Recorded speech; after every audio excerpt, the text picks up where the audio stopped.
It's like a playground, might slide on you.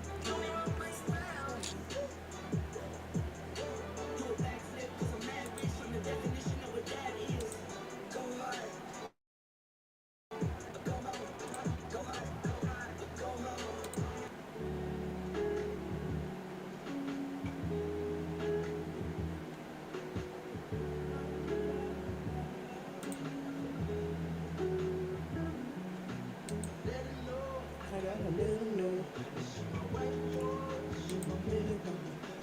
Baby mom, don't have to take care of me. Get my baby back.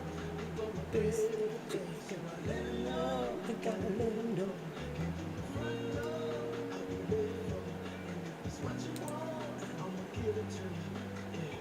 Promise, I'ma give it to you. It's that smile. Lord knows I ain't seen that in a while, but it's your style. So something must be up keeping you down. You a queen that must be heaven sent. Pray my soul, I must repent. Hey, Jana. How I felt. Honestly, I'm used to throwing wishes in a well.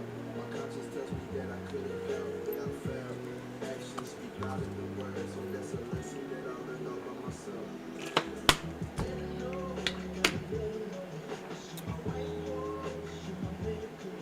Got my baby mama who wanna take care of me. You gotta let him know. You gotta let him know.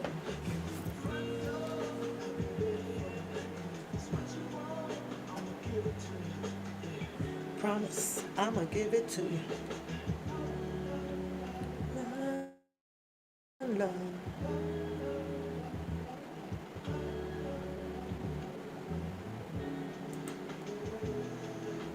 Feel the baby stress is all around us, these are ceilings and Oh, okay. Let me see. Hey, Jana. Hey, nobodies. Hold on. Let me see where we at. Let's get this echo. Turn that off. Okay. I think I'm ready. I can't sleep, y'all. I'm just on here just to say hi. See what y'all learned today out there. Ooh, it's cold. I still hear the echo. Where is it?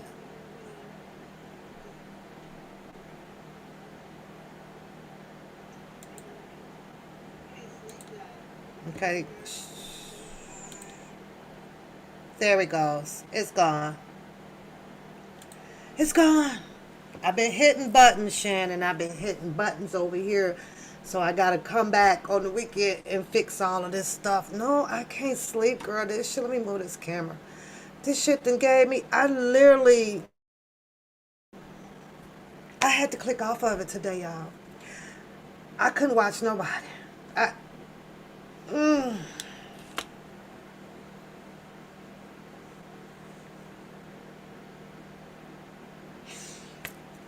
This one of those moments on how not to go to bed with a headache, being a YouTube junkie.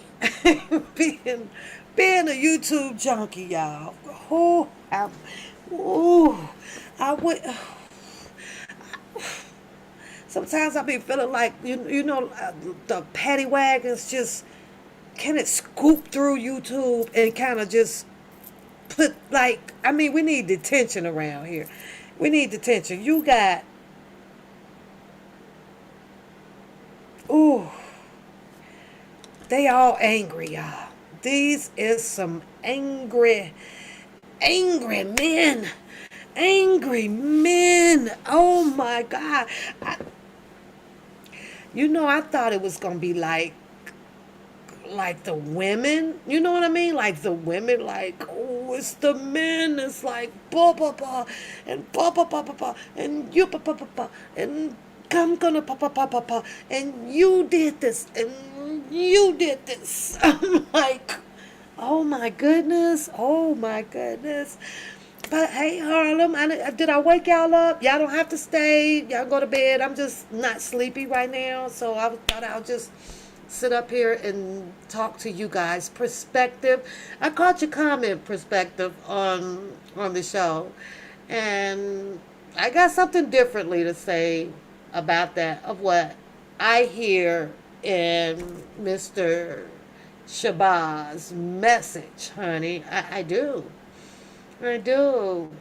You said if you get a headache, girl, Jana, I really wish today was a little different. I do. Hi, Trev. How are you? I wish it was. You up? Okay. I wish it was a little different, but today my eyes are burning. Today wasn't really. There wasn't nothing laughable about it. I tried to listen. Why is my eyes burning? I really tried to listen. And I'm sitting here going, the nerves of how some people can call other people, um, not so smart. When I'm sitting here like steady hearing repetitious commentary, I'm sitting here listening to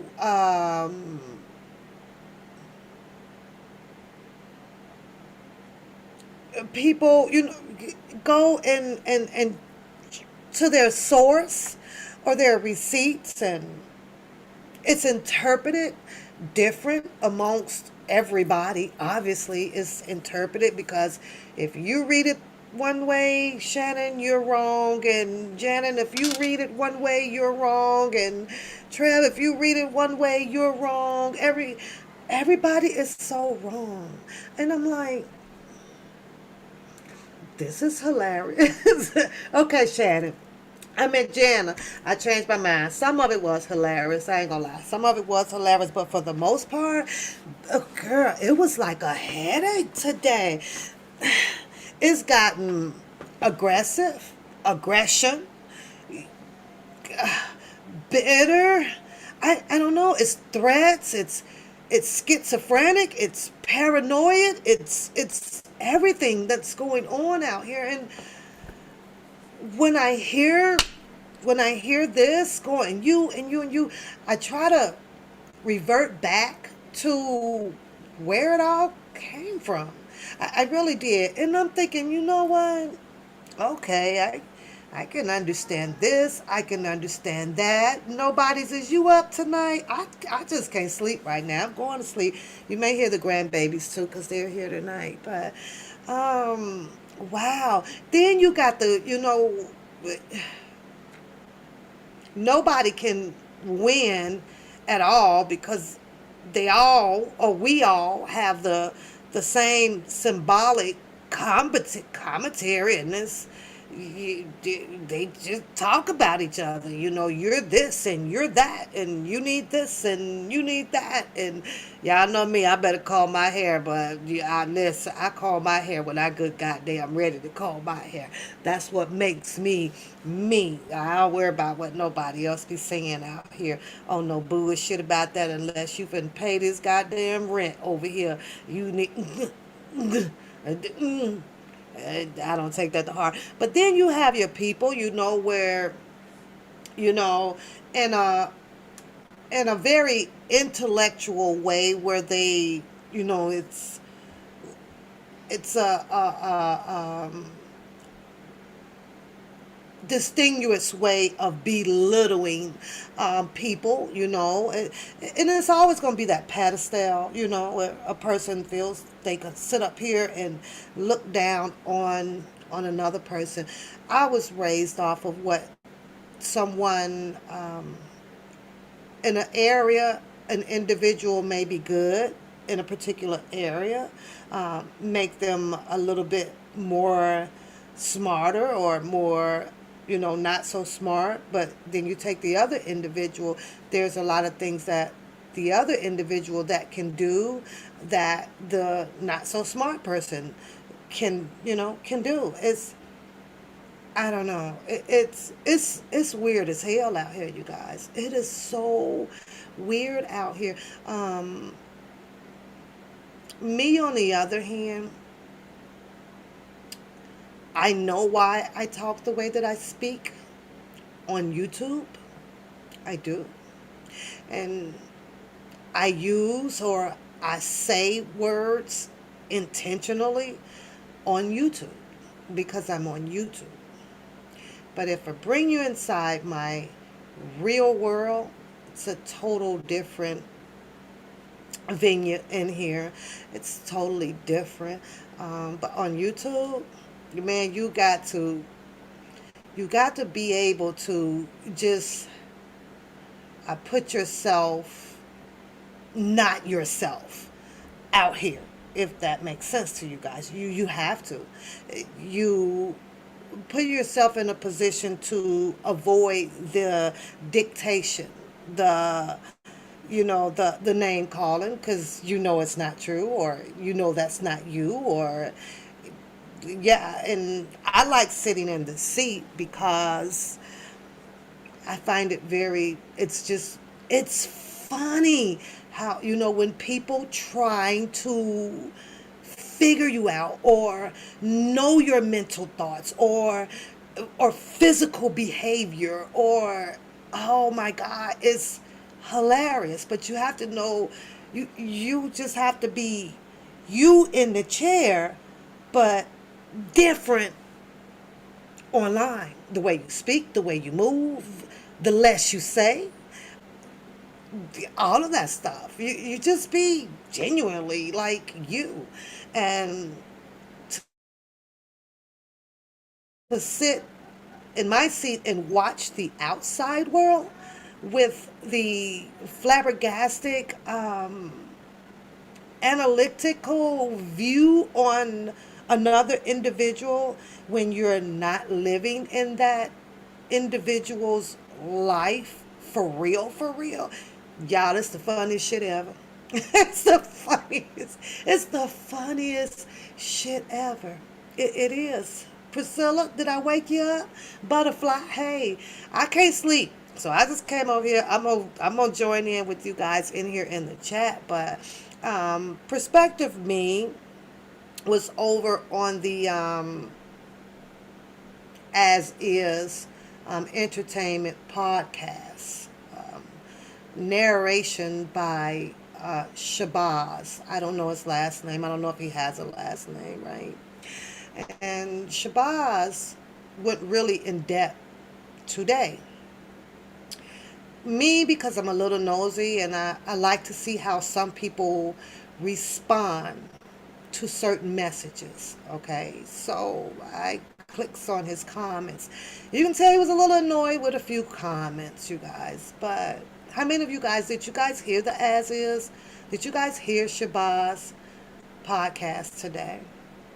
Some of it would appear that he indirectly respond to kind of what I was talking about this morning. You up, Priscilla? You up? I'm up for a little bit. I just can't sleep. And then the rest of it seems to appear that he was just generalizing his life, mixture with a little bit of R. Kelly's life, and a little bit about where he's going with this. So I read your comment, Perspective, and to me, just in that dialogue that he put out, it didn't appear that he was attacking or addressing like anybody. It was like just a general, if the shoe fit or whatever, but 90% was more so about him. So I'm curious, though. I'm really curious. And what did I conjure up after I listened to the whole thing? I listened to the whole thing, right? I can't repeat everything verbatim unless I'm playing it, and get I don't have permission to play it. So out of respect, I will just not do that. I noticed that a whole lot of people out here right about now it's a comfortable thing now. It's comfortable. Oh, book and play my little chop and screw video for them this morning, but yeah, that was due to technical issues of calling one papoose fingers, because she always touching buttons over here, and that's just that. I'm still working in progress over here. I'm no expert on this shit here, but I do know how to. I know how to get it up and going. I know how to do that. For the most part, I know how to do my streams and stuff. And I am well aware when there's something wrong going on over here that my mods will let me know. Or even the kind people in the chat room. I can see everybody screaming, oh my God, it's duplicating, it's echoing, it's echoing. And I was getting it, but that's what happens when I come on through the week and I'm pressed for time.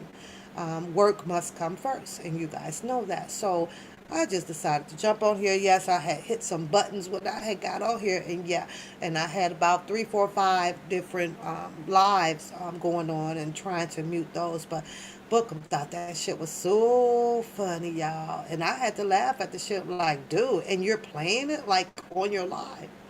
This is not my first one. This is probably about my fourth or fifth, if I'm not mistaken. Like video, he just keep playing my shit.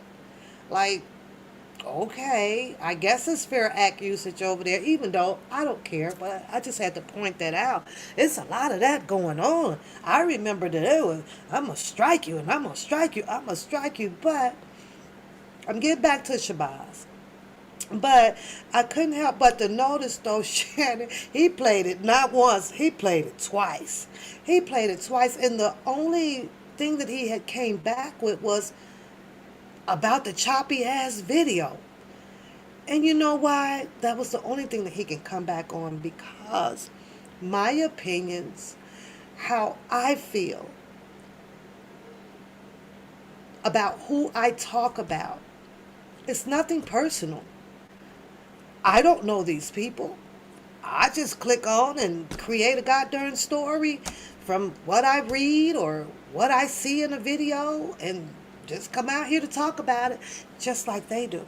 However, panties will get in the bunch because your commentary does not coincide with what they just put out. Wait a minute, you're saying something different. I don't like that. So now I'm going to have to clown you and show the proof of the proof. Where I'm sitting at and the things that I have read and the videos that I've saw. I'm going to say this one more time. If Don Russell has done some bad doings, that if it is brought to light and Mr. Kelly ever had the opportunity to speak on it, yes, I will have bad, have to look Don Russell side eye now. It's not that I'm not looking side eye at him, but I'm like, really? But it's going to take for Mr. Kelly or his attorneys, not somebody who I can clearly see is squeezing more and more and more into Mr. Kelly's life. What do you mean by that, Pat? I mean that there is no other man other than Mr. Robert Sylvester Kelly that can sell me a story about what's going on, or who is who, or why this person has done this. That's the only person. I don't give a rat's ass about somebody claiming to be this person and somebody claiming to be that person, and I've been there for a long time. For instance, let's do this. I'm getting back to Shabazz. I definitely am. You say you think that he was judgmental on Sylvia, but perspective. He didn't say Sylvia's name, so I have to give him credit for that. And I'm not a big old Shabazz fan, and just for a few reasons. But however, if his dialogue didn't have no bullshit to it, and I'm hoping that it don't after I speak on it, because then I'm going to have to put my foot in my mouth, I'm going to have to choke my words, and I probably have to go eat a donkey's ass. But hold that thought. I'm going to talk about Shabazz for a minute. Smooth criminal. Smooth with his mouth. He's straight street code for sure. He's got it. He's dotted his I's, he's crossed his T's with the street knowledge. He has that. Now, will he be able to run it on me or, do all of that and woo woo woo? Probably not, because I'm not a young chicken. I'm not unchick. And the same language that he speak by, and the one analytical point of view that he pointed out on there. I gotta get back to this other stuff. I've got two conversations going on at one time right now because I'm trying to keep up with perspective for a second. Is that he spoke about how, hey Sheila, his girl, dating their new boyfriends or husbands or whatever, right? That they couldn't be retrained. I thought that was, I thought that was rather funny. I thought that was rather cool. Yeah, he put himself up on the pedestal that, hey, I am suave. I trained this one. This one was brought up under my oath or whatever, and just because another nigga didn't got her, she ain't gonna change. Like she still dance by my beat, even though you with her. You know what I'm saying? I'm sitting over here like, okay, my nigga, uh, okay, but where they do that at? I guess they still doing it. I don't know. According to him, can't nothing that another nigga can change that of his women that they may have right now. I was like, damn. Oh, that must be some goddamn Shabazz Chronicles. I don't know. It was okay, Nick. Woo, but anyways, I want to get to Shabazz story because it was quite interesting. I just want to see. I don't even have my notes written down, so I'm really hoping that I don't miss any. And I need another pen, y'all. 'Cause my pen's going out. Let me write my notes as I talk. Let me see if this one works. I done went through like 4, 5 pens while messing with YouTube. So, but jump back over here just for a second with the with the Bookham thing, right? And the Don Russell thing. Okay. Yes, there was some discrepancies. But hey, there was discrepancies in everybody's story that has spoken out, that claims that they have some type of acquaintance with Mr. Robert Sylvester Kelly.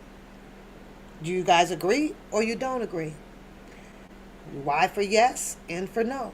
Every single person, whether they were jokingly high Capone or not, there has been some discrepancies in their stories. All the way from the goddamn 2000, early 20s is when the shit start hitting the fan out here. I'm this person, I said this, he said that, they said this, they done that. You saw videos, you see this, you see backpedaling, you see front pedaling, you see the swim, the stroke, you name it.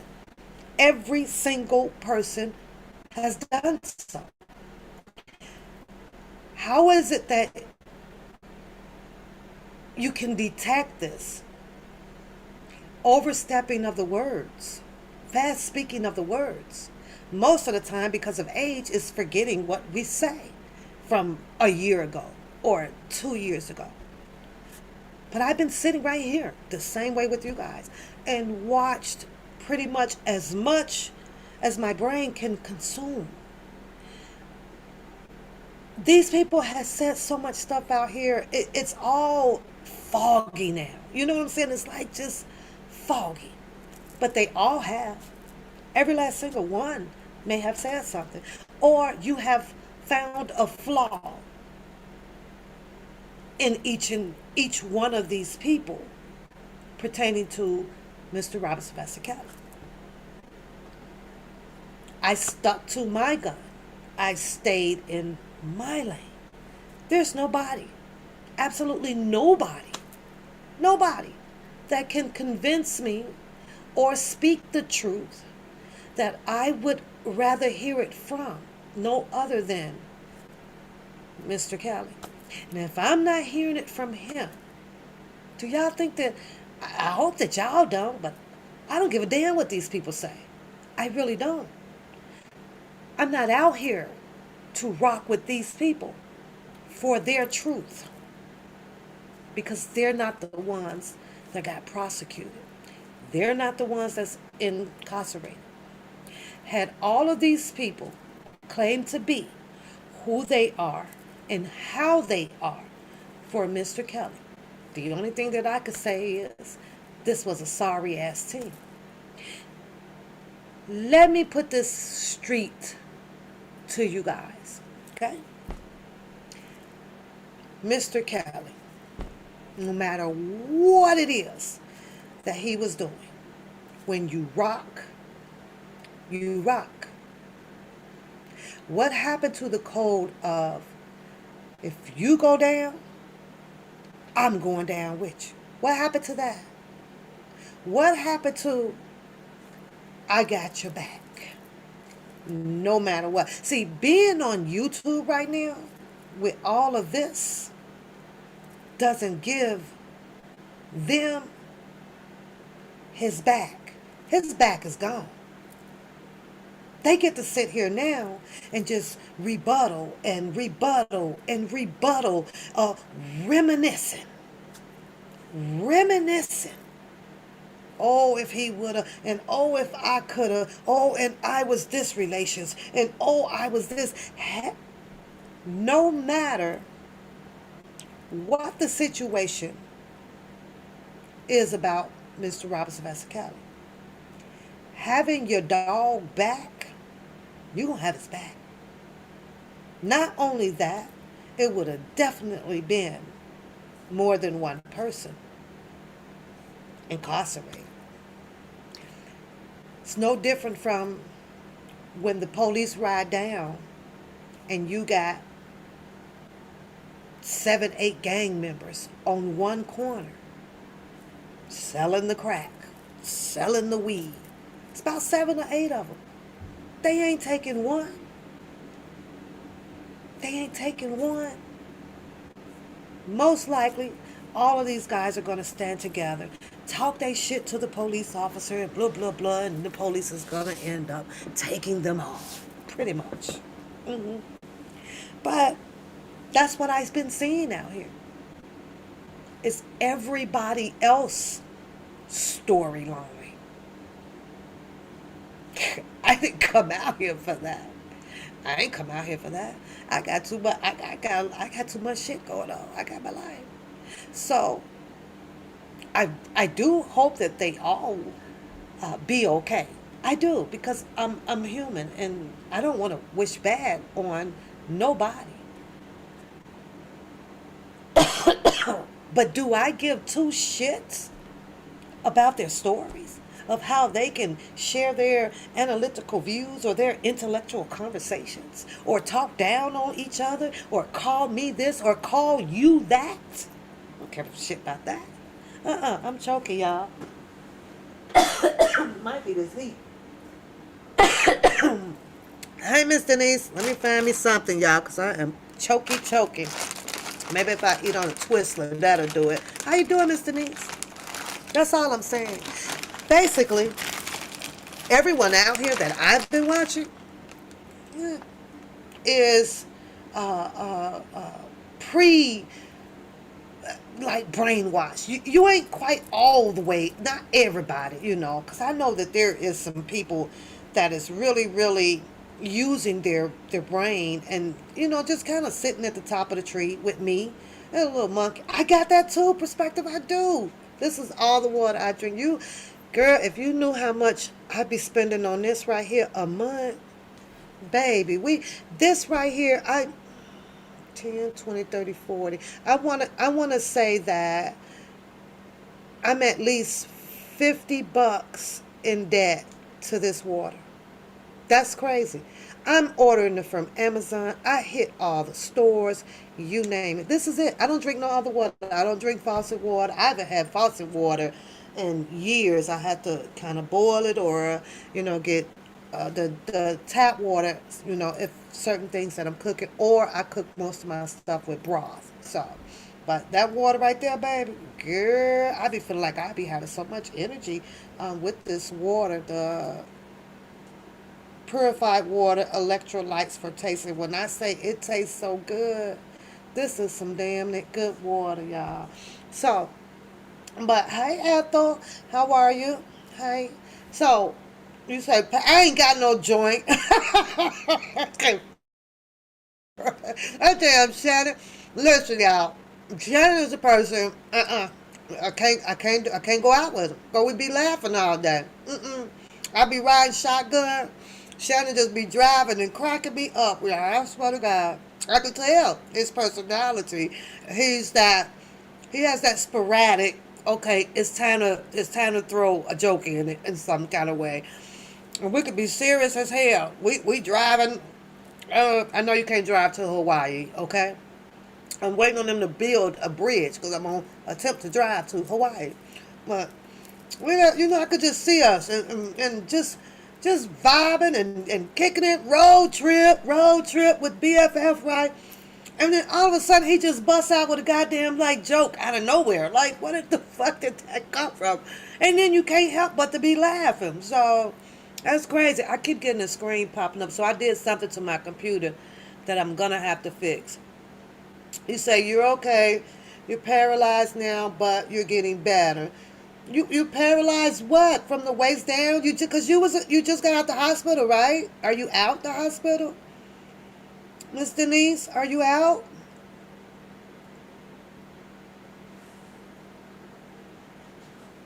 Are you out the hospital? And do you got your family and stuff around helping you out, getting you going?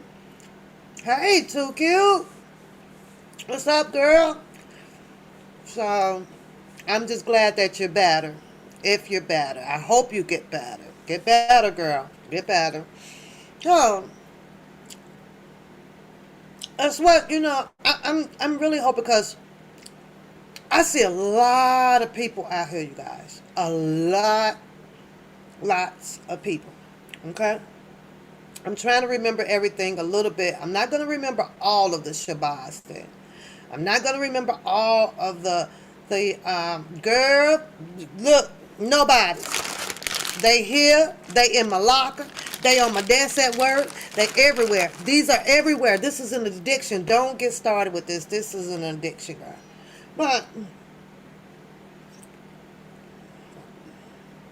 I don't understand. Somebody make me understand. Okay, but okay, you're in a nursing home, so you're getting taken care of then. Okay, we're still gonna be praying for you, especially for keeping that smile and laughter, cause as long as you have that heart is gonna be good. You gotta laugh, honey. Gotta have some fun. And if you're sticking over here every now and then, I'm gonna keep you tickling, honey. I'm gonna keep you tickling. But here's the other thing that happened out here, right? Everybody wants to be right. Everybody wants to have Robert Kelly, Mr. Robert Sylvester Kelly's truth. Everybody did. So that blew it for me from the get-go. That blew it for me from when I started listening to the advocator over there. Let's just call him the main head advocator. Let's do that. Okay? Just let's do that. He's the main head advocator. I don't understand why, but let him have it.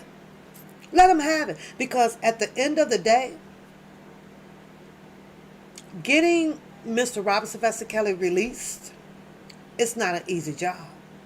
And I know that I see what you guys see, and in my perspective, he ain't gonna be able to handle that shit anyway. He got problems, you know what, to the degree of handling his own shit. Now that's some real shit. You say you want his music? I can't play. Girl, they'll strike me tonight for it. That R. Kelly music really does get you too many copyright strikes. It gets you so many copyright strikes. Now, baby, Ethel, if I was over here, I'm gonna put this on record. You know how you look over on the, what's his name? All them other shows out there, and them super chats going up there, or them cash apps going up there, I would have no problem.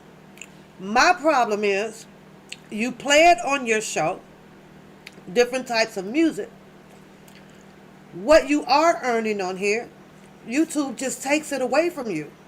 So, the little $60 that I got, that I done made over here for being monetized, I'm going to keep that this month. I ain't seen no money come through here like in a long time. And this is not for money, but since I am monetized, not do I have to sit and wait for the cash apps or whatever.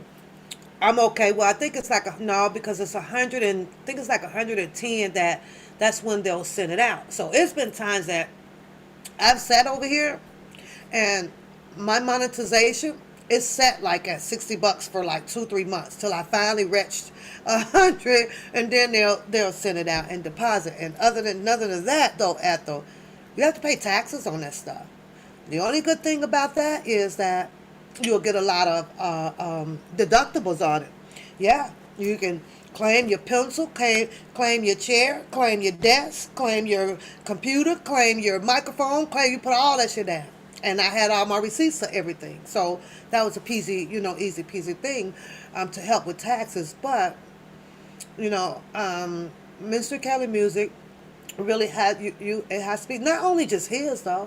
It's a lot of people music out there that is copyright, and YouTube just won't let you allow it. So I was like, you know what, just stop being an idiot and sitting here. And I was like, shoot, no, it's a good thing to know that, okay, I'm running a channel to say, wow, okay, I got $120 this month, from the last 2 months. That covers 2 months. But no, it's a good feeling to make money any kind of way that you can make it. Now, that thing with Jerry Winbush, I don't disagree with it, but I don't agree with it. I don't think that it's right for anybody to come out to yell at anybody about where to send their money to.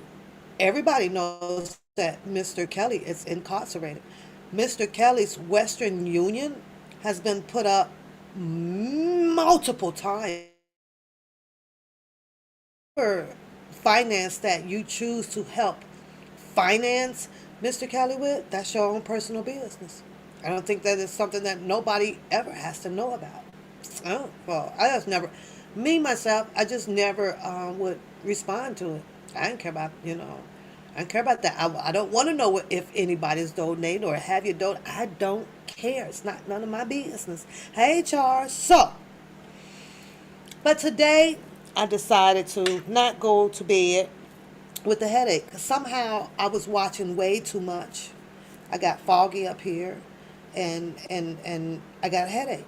And I was like, oh no, we're gonna talk this headache out. I'm gonna vent it out. I'm gonna come and laugh with you guys about it.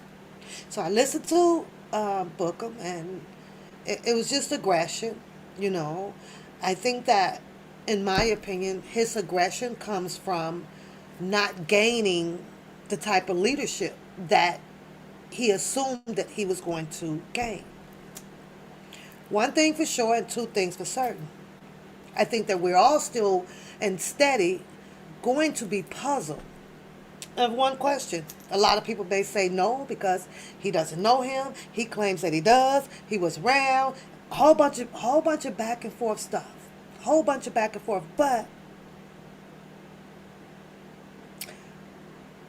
just being down there, having his picture on that news channel, walking into that courtroom with that man, leveled him up to a position that he feels that he's entitled to have. I'm going to always forever be confused because it's a question that will not have a direct answer to it because it has to come from Mr. Kelly. And that question was, who okayed this? Who okayed for him to put together? And in my eyes, it looked as if it was a private fan club bus tour. It did. Did you guys know anything about this fan club? Did anybody in the chat room know anything about getting on a bus, or meeting up with Bookham and traveling down to a gym? Did anybody know about that? Was there a plugger? Was there a flyer out? What was it in a newspaper? Was it on the news? I can't find it. I've searched up and down, up and down. I did. I'm still waiting on you guys' answer. Was any of you girls, ladies in here, aware that there was a put together fan club tour bus to Mr. Kelly? Why wasn't that announced? Why wasn't that like on the news? Because that happened so earlier on, before a lot of damage, media damage, was done to Mr. Kelly. I take that as a no.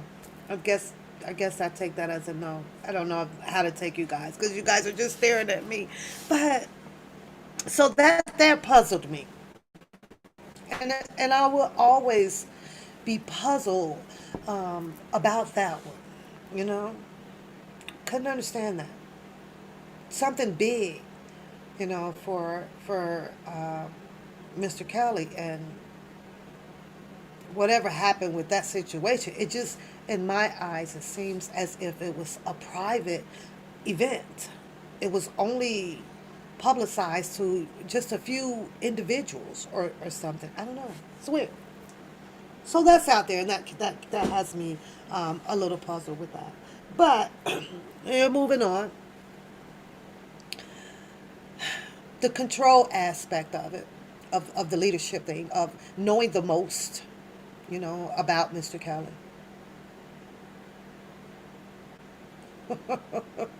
That she would not be who or what we think. Well, I guess you cannot stand to listen to her.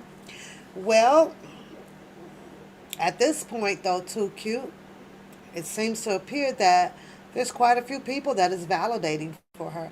I wasn't aware that she had appeared on the Dre public announcement. Somehow, Bookham has jumped over there in Dre, the public announcement lane. I guess now that they will be appearing together on his show, or probably over there with Dre, to be announced, I guess. Roughly, Bookham says in 2 weeks. But he also says something that just kind of mesmerized me. I'm like, what the fuck? So he says that, oh yeah, we're going to be reminiscing. Reminiscing? So you mean to tell me, and this is just allegedly, because I don't know, that Dre knows about him too?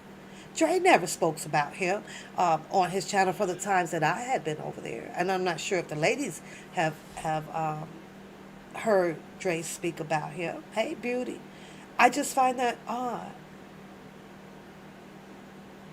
I just find it so odd. I was like, okay. Now keep in mind, though, now that, Winbush has had her time over there with Dre from public announcement. One thing that cautious me about it, I'm getting back to the Shabazz, y'all. I'm going to sit here just for a little while tonight, because I'm not sleeping tonight. I'll probably wake up sleepy, though, from work tomorrow. Then I'm going to blame it on all of you guys, but it's okay. So, but Sherry Winbush spent some time over there with him. And I'm thinking, well, okay, there's some things that Drake kind of vouched. I mean, he spoke to her like they were vibing, like they were like BFFs. I mean, now they were reminiscing. Okay, okay, and I'm thinking, well, okay, and I'm listening to Dre's dialogue about his time with Mr. Kelly, and he didn't seem to have any problems as far as speaking on how he felt about Mr. Kelly during his time around. Saying that you say I Nobody's, because you see how they be coming at my neck over here. You say, what you say, Harlem? Hold on. Because I'm talking to you guys too, so I'm going to be stopping. I'm looking at your chat. I'm looking at your comments, so I'm going to be stopping because we're just vibing. You say Dre has said that he was around. Oh, he did say that he was around at one point. Well, okay, because there's going to be a show. Book said it's going to be vibing together, and they're going to be reminiscing.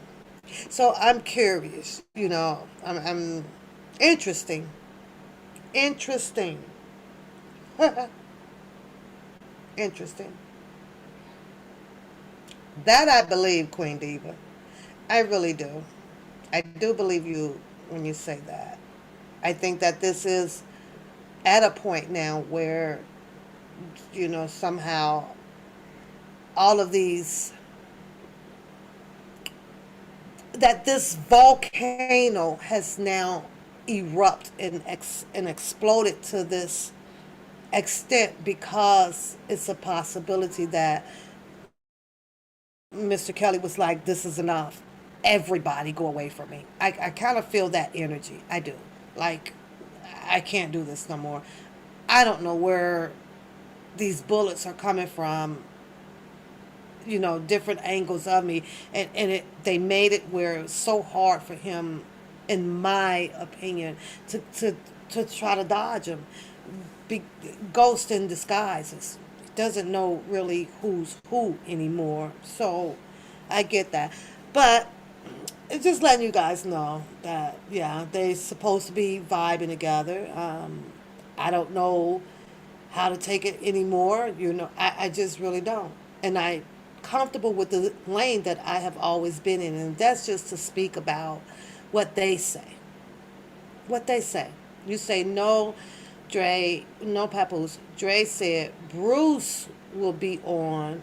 No, no, no, no, no, no, no, no, no. That's not what the Bookham says. Bookham says that he will be on there. To reminisce back down memory lane with Dre. That what he said? Nah, hey, that's what he said. And that ain't no leak. He said that shit. He did. So maybe they done made Dre done made an appointment or something with him, but him and Winbush, they were vibing. They was going back down memory lane too, and some things that Dre remembered and some things that she can recall and remember that allowed Dre to validate. He he was validating a lot of things that she was saying over there with being in the house, and the reason why with ex Drea this away, and calling out some more people name around and stuff. I hate this part of the night because y'all know when you come in, these straps usually come off and you be like, but I'm on the line. So old Teddy came down. So you say put that bag down. You know what, Shannon? I done put it down. I folded up and put it down. So, oh, you guys, this shit is weird. I mean, it's unusual. It's unusual to me. I don't know about you guys because I've never seen no case ever in my lifetime where you have so much. Hi, Miss Eva. You have so much, or so many people that wants to be the representative, of Mr. Robert Sylvester Kelly, to, be his voice. So, have they made it difficult out here? Yeah, they have. They've made it extremely difficult for a lot of people, not for me. If I don't hear it, if Mr. Kelly never gets the chance to speak on it, I just don't believe it. I don't want to hear what I hear what they say, but I don't want to hear what you got to say. I don't want to hear another person tell another person's story to a certain extent. I guess it doesn't interest me. I don't give a fuck what you say. I don't care what you say. But they all seem to know a lot. Hell, they know him more than Mr. Kelly. He ain't told us shit but was what was in this book. And that was some of his life. Or what we've read out here in the articles, or what we've listened to out here on his media talk shows. It's crazy. But they all know. Do you think that as much as Bookham says over there that Mr. Kelly, that's okay for him? You know what I'm saying? It's like he's put himself in a position to become his YouTube lawyer or something. You know what I'm saying? How you been, Miss Eva? It's weird. I don't know if I would want that position. Because I don't think that I would ever want to have to recant some shit. I just don't. I don't. I was listening to him as I was getting ready to pack up and head home. And he was pretty upset about Choke No Joke with these letters, okay? And I'll tell you how reverse psychology works, right?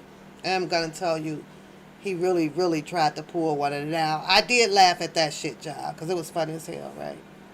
So, he, Choke No Joke, and he calls him Choke on Dope or Dope No Choke or some shit, right?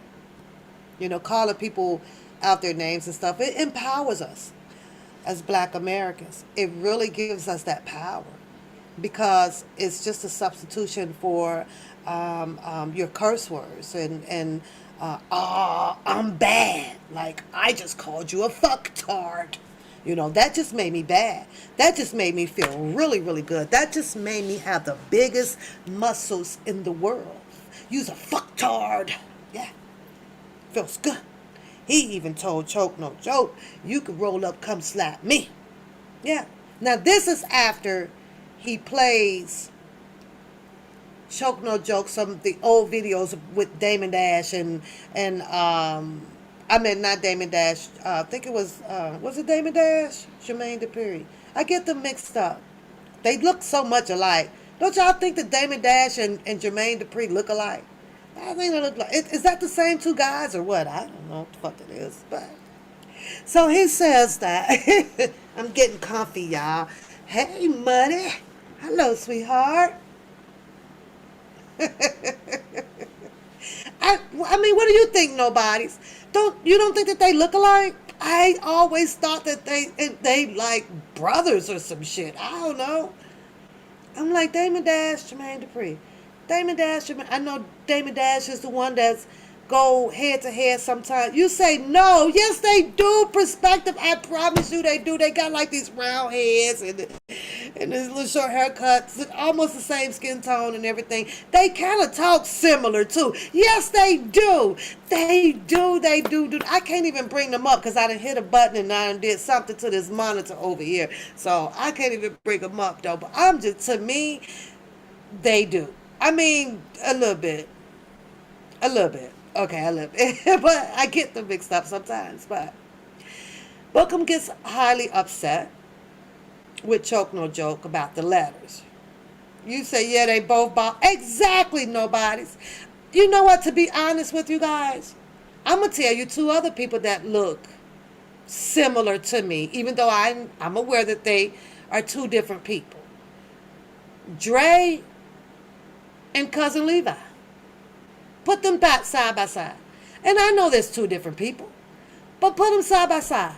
As a matter of fact, let me show y'all what I'm talking about. Let me show you. Let me show y'all. Not that, but I'm out here looking, right? And I was like, well, wait a minute now. And I know that they're two different people, but what I'm saying is, wow, they kind of look alike.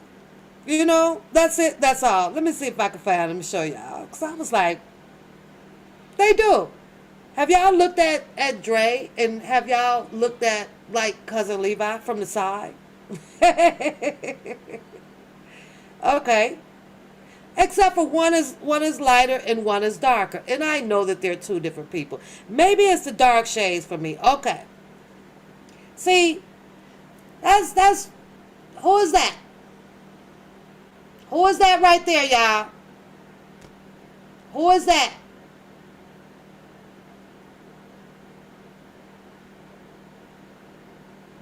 Who is that?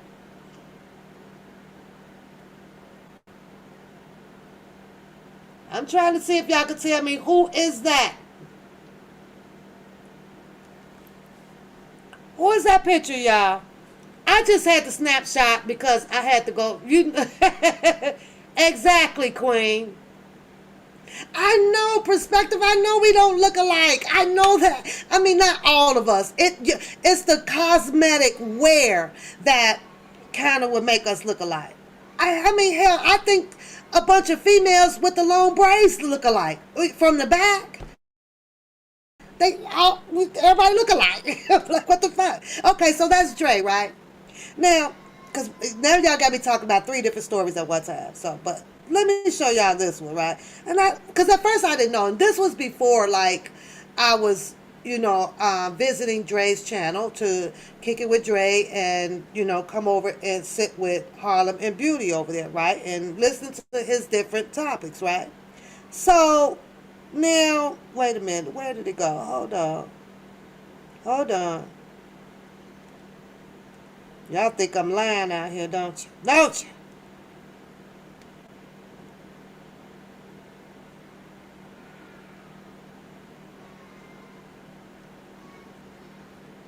Wait, that ain't a good one. Hold on.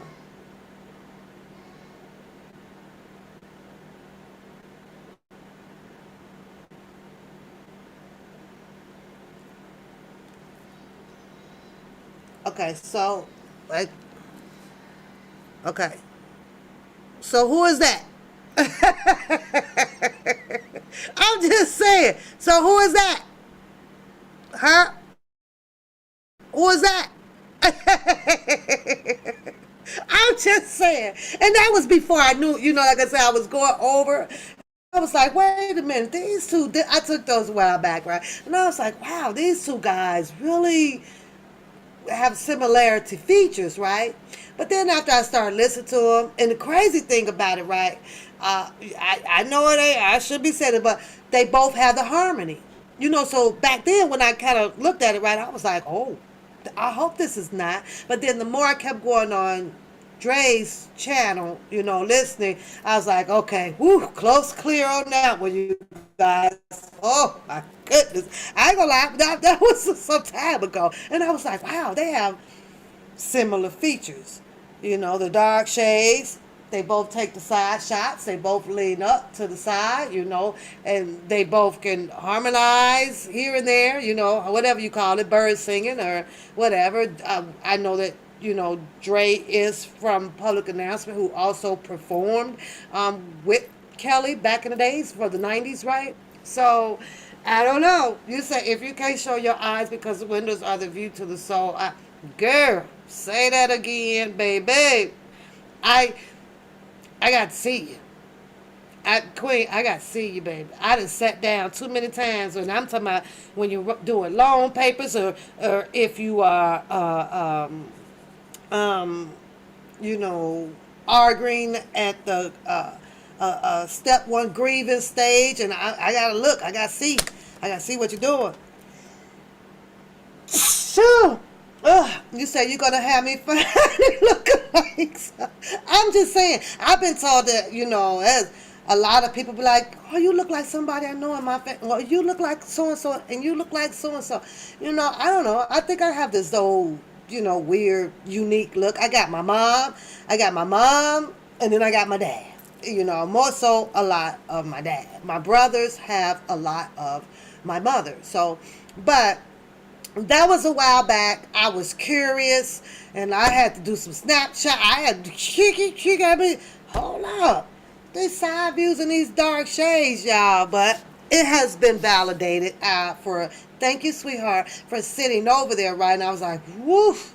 I could cross them off the list. Okay, they just got similar man features. Okay, that was that. I'm glad that was gone. But yeah, so Bookham is planning on reminiscing or whatever with Dre over there.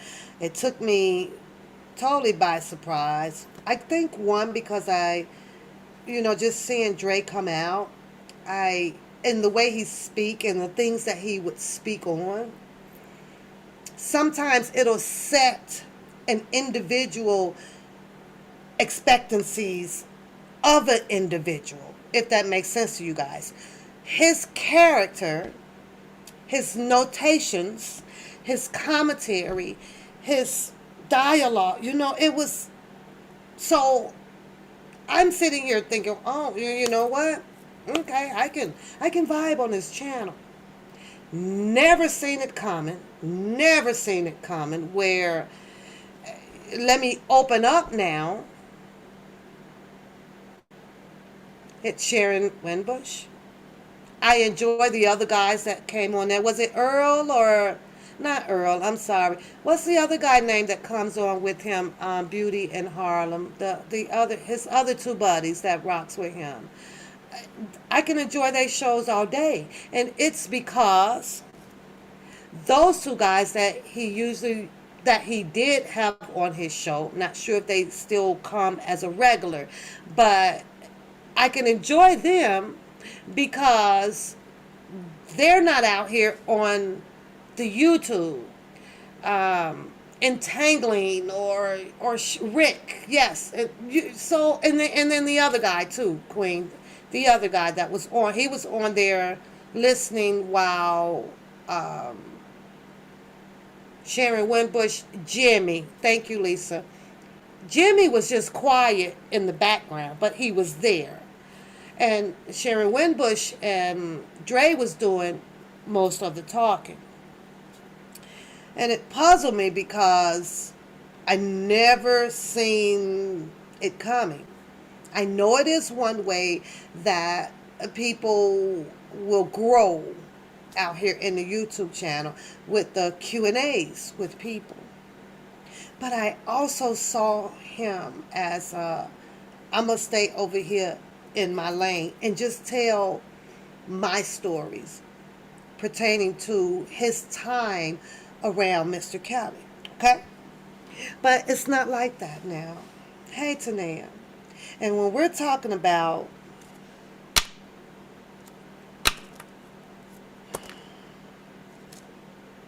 inviting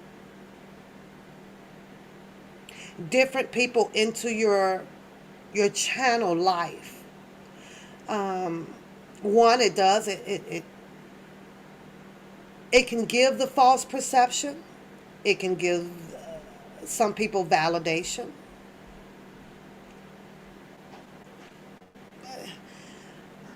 I'm just saying, you guys. I'm just saying. I really thought that he was just gonna kind of grow because he's inviting people, to send the demos and things in so that, because he has his own music, I guess production or whatever he's trying to do over there. So I thought that he was gonna. I'm pretty sure he's gonna stick to helping other people grow, in the music industry, I guess, or whatever, or showing them how to do that. I guess I don't know much about the music industry. I never got really into it. But with his Q&A with Sharon Winbush, I noticed as they went on into their Q&As for probably about 20-30 minutes, I started noticing how instead of them vibing and reminiscing and doing this, I started noticing questions coming out to Dre, and I understand why questions come out. Questions looks for validity, you know what I'm saying? So if he can answer these, then of course it validates her. It validates her character there with Mr. Kelly. Now, one thing for sure and two things for certain, has not been any validation out here whether if she's been there. I've heard two different stories. I meant been there for a long time. I heard two different stories with that. And one of the stories was, okay, she worked for him for about a year, or maybe two or so, or something like that. And then she was gone off and to not return. It said that it'll take Drea to come out, or the reason why that she did not get called to the witness stand is because it would have opened up another can of worms out here with that the attorneys didn't want to take in that direction. So that tells me that there was some personal things that really went on up in that house between allegedly her and what's the girl name, ex Drea. But that's what she says.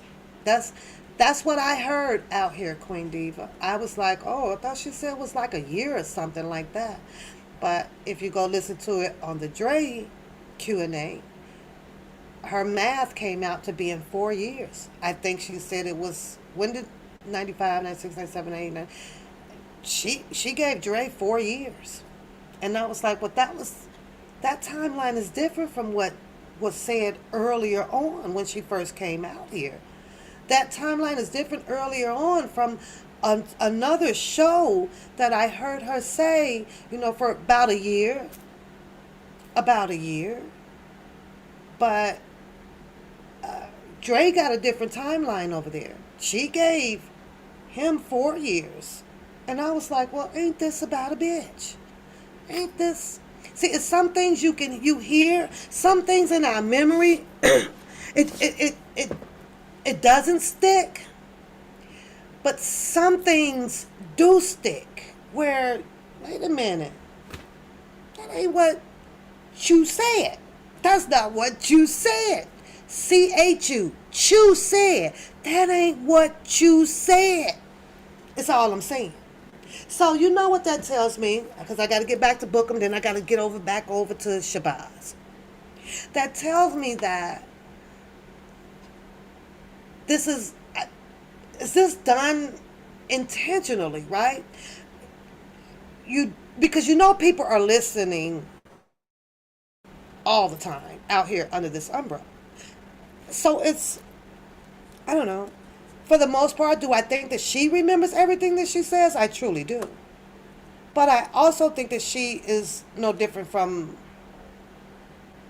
the human race out here, knowing when and how to mix some things up. I do. I can hear it in her.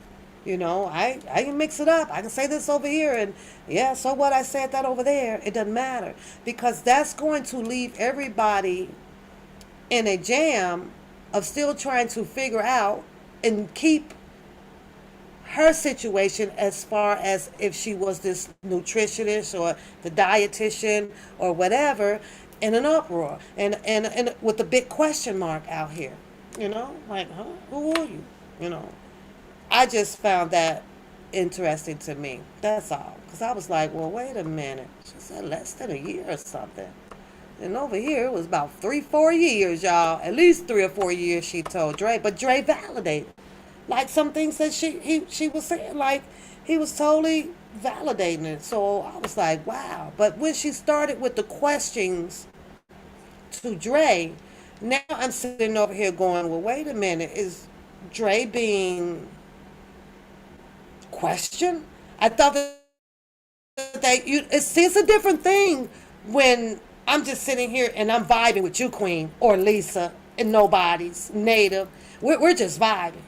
But baby, after we just doing normalized conversations and stuff is just flowing out, right? Hold up, we got to pump the brakes when all of a sudden you start asking questions. You just led to a whole freaking different avenue here. What, huh? Because see, questions can lead to admission, entrapment, admission.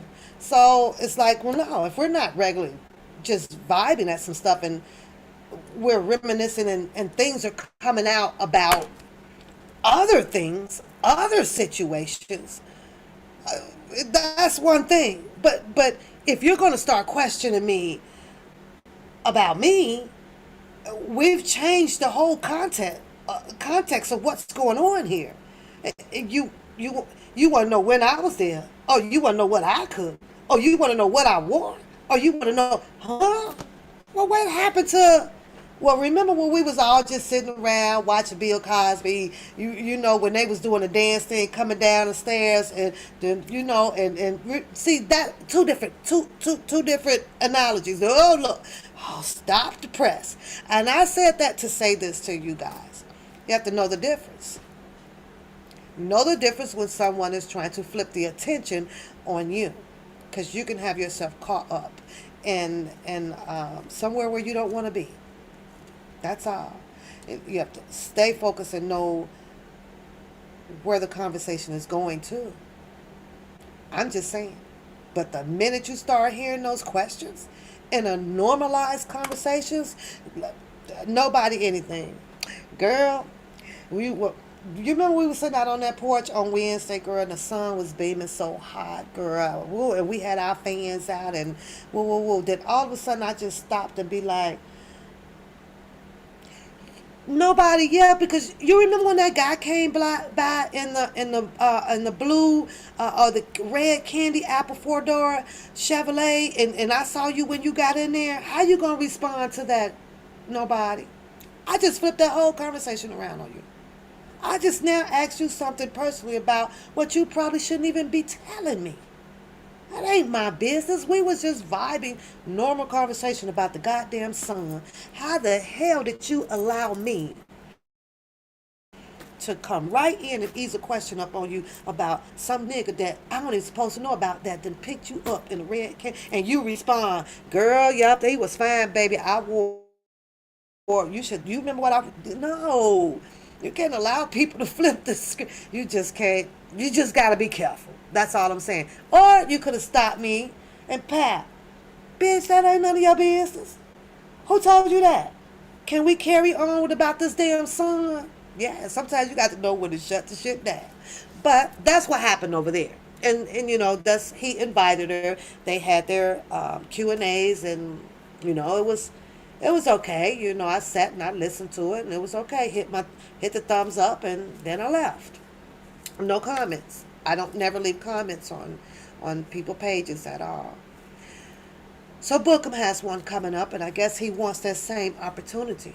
Because they're going to reminisce back down memory lane about his time of being there. In a way, I do want to listen to it because I want to hear what the hell Dre is going to have to say as far as Bookham's doing in the camp. I'm going to have to say camp because Bookham says that he was around 95, all up and down in Johnson Creek. What was the reason? Why was the reason? When was the reason? All those 5 W's, but only Mr. Kelly can answer that. The only thing that I and a lot of people can do out here is just opinionate, insinuate, speculate, agitate his ass. Who cares? Who cares? It is what it is. I'm just saying. What you say that would make anyone sit back like, huh? Yes, yes. You say 95, 95. 'Cause I'm just saying. To me, what would give Dre great Q&A over there for his views and get his chat up if that's what it's for, and to get his chat if Booker is going over there, ask the right damn questions out here. Clear up the air out here. But how many questions can Dre do? Dre was only around, I guess, when, I don't know what year, because I wasn't over there when he started his channel. I don't know when the public announcement group ended or whatever. And he has a bunch of stories. Right now, he was heartfelt about the conviction against Mr. Kelly. But he did imply that the part that he feel I don't want to say aggravated or just that just downsized him about Mr. Kelly. The Dre from public announcement. Yeah, Bookham's they're gonna be doing a Q&A. And Sharon Winbush did one with him not too long ago, I guess, but now it's book him up on the deck.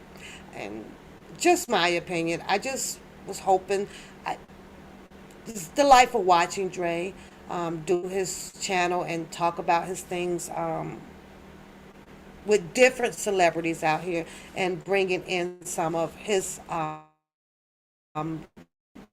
lifestyle, his character of the days that there was public announcement. Oh, you say he had his channel. Okay, he had his channel, but I won't even do the but. I'm not going to even do the but. I think that he implied that some of his, a few problems that he had with Mr. Kelly was just that he felt that there was a lot of things in his career that he felt that was blocked, and he said that it possibly, allegedly, had came from it coming down from Barry Hankerson, stating that it, don't get no more men's, no chance out here. We don't want the men. We don't want the men. We want the women. We want the women. So I don't know if I think Dre was implying that allegedly he had heard that came, and Mr. Kelly appeared to have been moving that way. Like, no, so he felt that that he got stuck in the butt with some needles and pins, and it's possible that his career just didn't advance the way he had planned on it to advance, and whether if it was with Mr. Kelly or without it, there was some advancing. There was more room for him to advance. It was just that if it had to be anything with Mr. Kelly, somewhere it appeared to be that he had got a voice telling him that that's not going to be allowed. It's kind of what I got out of his feed over there. So I was like, well, wow, that's devastating. And I'm not saying that he is bitter with him. I think that he felt that his advancing on into a level where he probably thought that he should be at was redirected from someone above Mr. Kelly, which I guess it was Barry Hankerson as to what he was stating. So that happened with that. He tells his stories over there, you guys. He talks about different other celebrities as well, but I like hearing that. So you say you still stuck, girl. We don't know where them 3 trucks at. I don't know. What do I get out of that, Tanea? I think that a lot of people is just bitter with the way Don Russell moved. And when we're bitter and you're angry at someone, you will throw all kind of different stories out here. I don't understand how there's 3 trucks and there's 2 brothers that's also has been denounced to us that had their hands on some of this intellectual property. She said that it's in his and one of them is in the closets. She saw one of them put something in the trunk. She saw a whole bunch of stuff. But then it wasn't important. Not when the brothers were involved. And she know that the brothers was doing this. It's important. It wasn't important enough back then to even contact these attorneys or call the police officer or do anything remotely to get it back. It only became important now that she ended up very close to Bruce, allegedly, from hearing them, on the commentaries together out here doing Q&As, especially on the Choke No Joke, that now it's important. It's important to get the attorneys involved. It was important for Mr. Kelly to know. It was important to be bring it back. All of that was important. Now, that's what baffles me. I'm confused with that. How was it not important about these 3 trucks when the brothers was involved with it? I don't understand that. That's confusing to me. So, I don't know, but back to Dre. He has his stories. I don't mind sitting in on them. They're his stories. Can't take that away from him. That was the one person that absolutely can be validated for being there in those number of years in Mr. Kelly's life situations or on his tours and on his buses or whatever. I can't validate that. I don't hear that validation at all from Bookham. I think that the only stories that can be validated, if there are any, and the character that he has portrayed to be out here, to me, is some type of security. How did I foresee that? How can you say that? Because of the goddamn picture of him walking alongside Mr. Kelly going into that courtroom. Those were nothing but some of his security. But what was the other guy? Manager? I don't know. Wasn't a producer. Wasn't who was it? Wasn't people from Sony. Who was it? It wasn't the cook. I'm just saying, look like security people to me. I don't know these people, so I can't tell you all these names to all of these people that was down there. Now, so that's going to be interesting to see. You say she should have never came on the social media with the stuff. She was hormonal when she did those cute. However, yeah, that's, hey Petey, that's just that. It's just weird, but I'm getting rid of my headache now. See, it's gone. It's really going away, you guys. So I just wanted to talk and get my body back calm, because yeah, it jumping around. It got a little bit foggy out there today. I was like, holy shit, and it sucks because, you know, I don't like to see people hurt. I don't see nobody going to jail or nothing like that, even though that's their personal situations that they have going on. But it's like, wow, man, who would have ever thought, who would have ever thought, looking for some matches. So I don't know. I'm afraid to even ask you guys, who are you, who out of all of, no, you know what? I am going to ask you guys. So out of all of what you guys been hearing out here, whose story do you believe? Just whose stories do you guys believe? Because I can't, with a grain of salt. I just can't. I cannot. Each and every last one of them people has had discrepancies in their stories. I can't do it. They all have told, literally, all of Mr. Robert Sylvester Kelly's business. I was going to say something about, what was that with Bookham? Bookham was mad at Choke No Joke. Oh, you do, Native? For some reason, Native, I do. For some reason. And like I said, I sure hope that I don't have to eat my own ass on this shit. I really, really do. And it's because they have, Native, more than 20 different reasons why it's done. More than 20. It was him because of this. It was him because of that. It was him because of this. It was him because of that. And they didn't want him there. They didn't do this. They didn't do that. They didn't do that. Bookham said something. I can't quote him verbatimly, right? But he was like, well, I don't know. He the one that had the problems or whatever. He brought him in or some shit. And I'm thinking to myself, but didn't Kip bring you in as a security? That's the word on the curb. I can't be sure for that because I ain't there. But how is it that you have a problem with the way he came in, and then he says that, he ain't been around him for this long or this long? That, to me, that sounds like hearsay.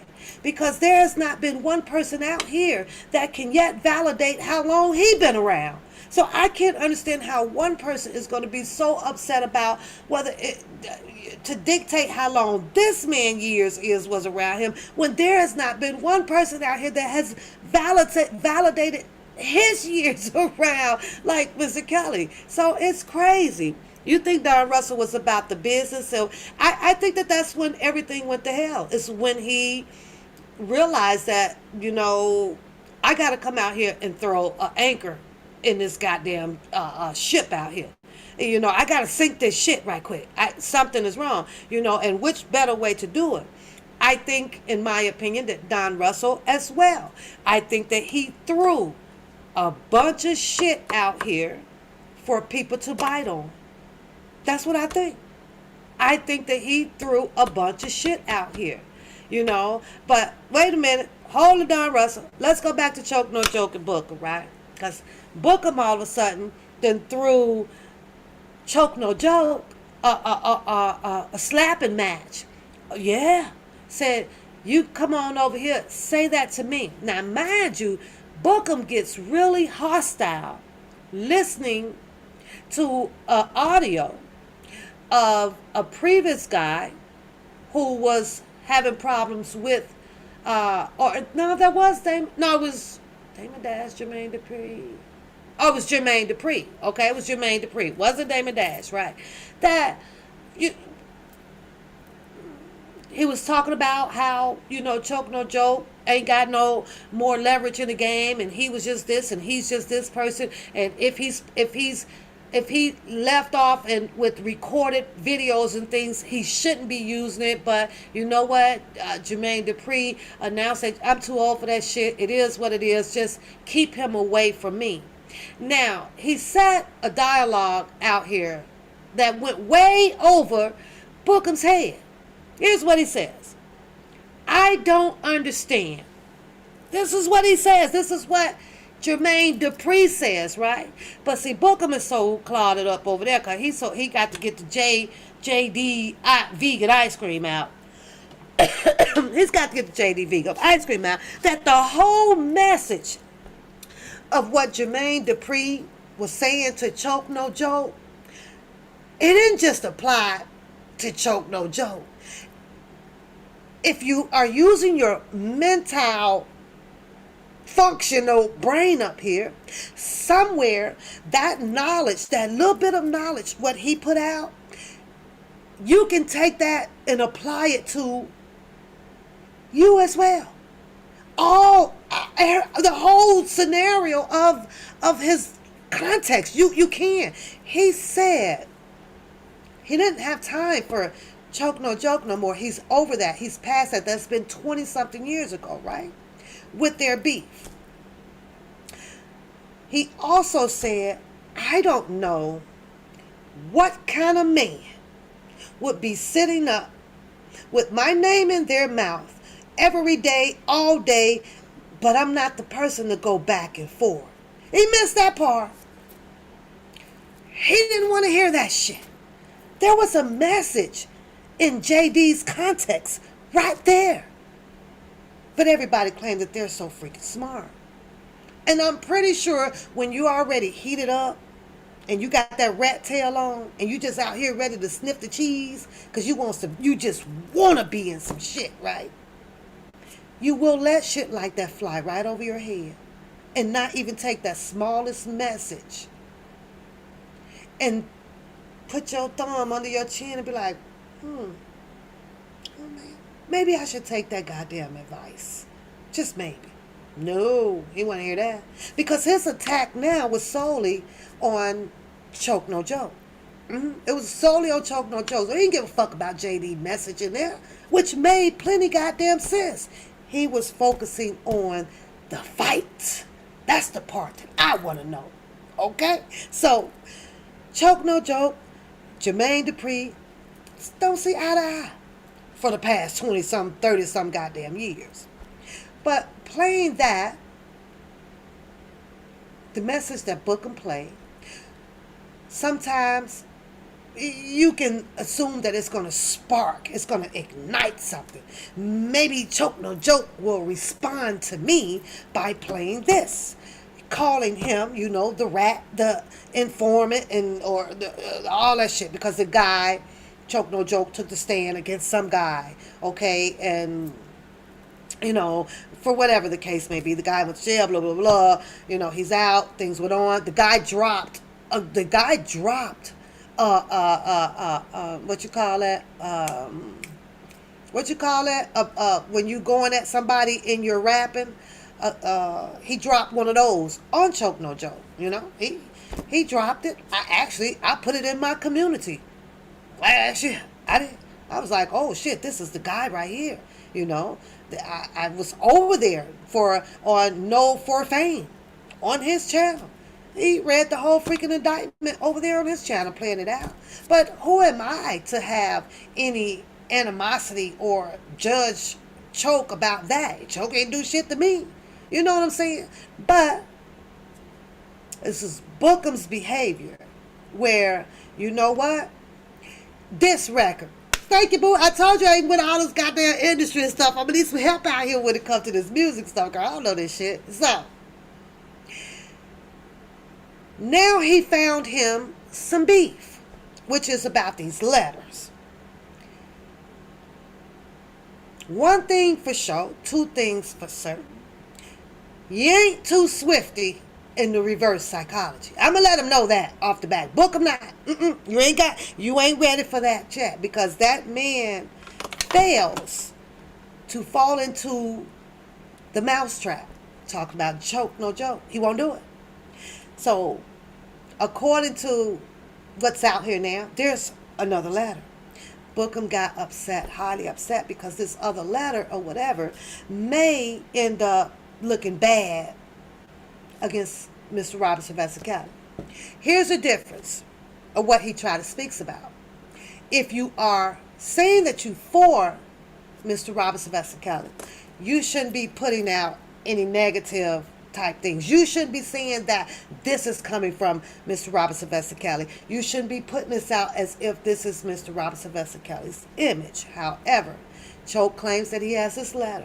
The letter was very explicit. He said for anybody and everybody to put all your goddamn kids away, because this is gonna not be for virgin ears. You know, he was talking about the P word and the D word and the slap it on my back and stick it in my ear type shit. Yeah, he was, right?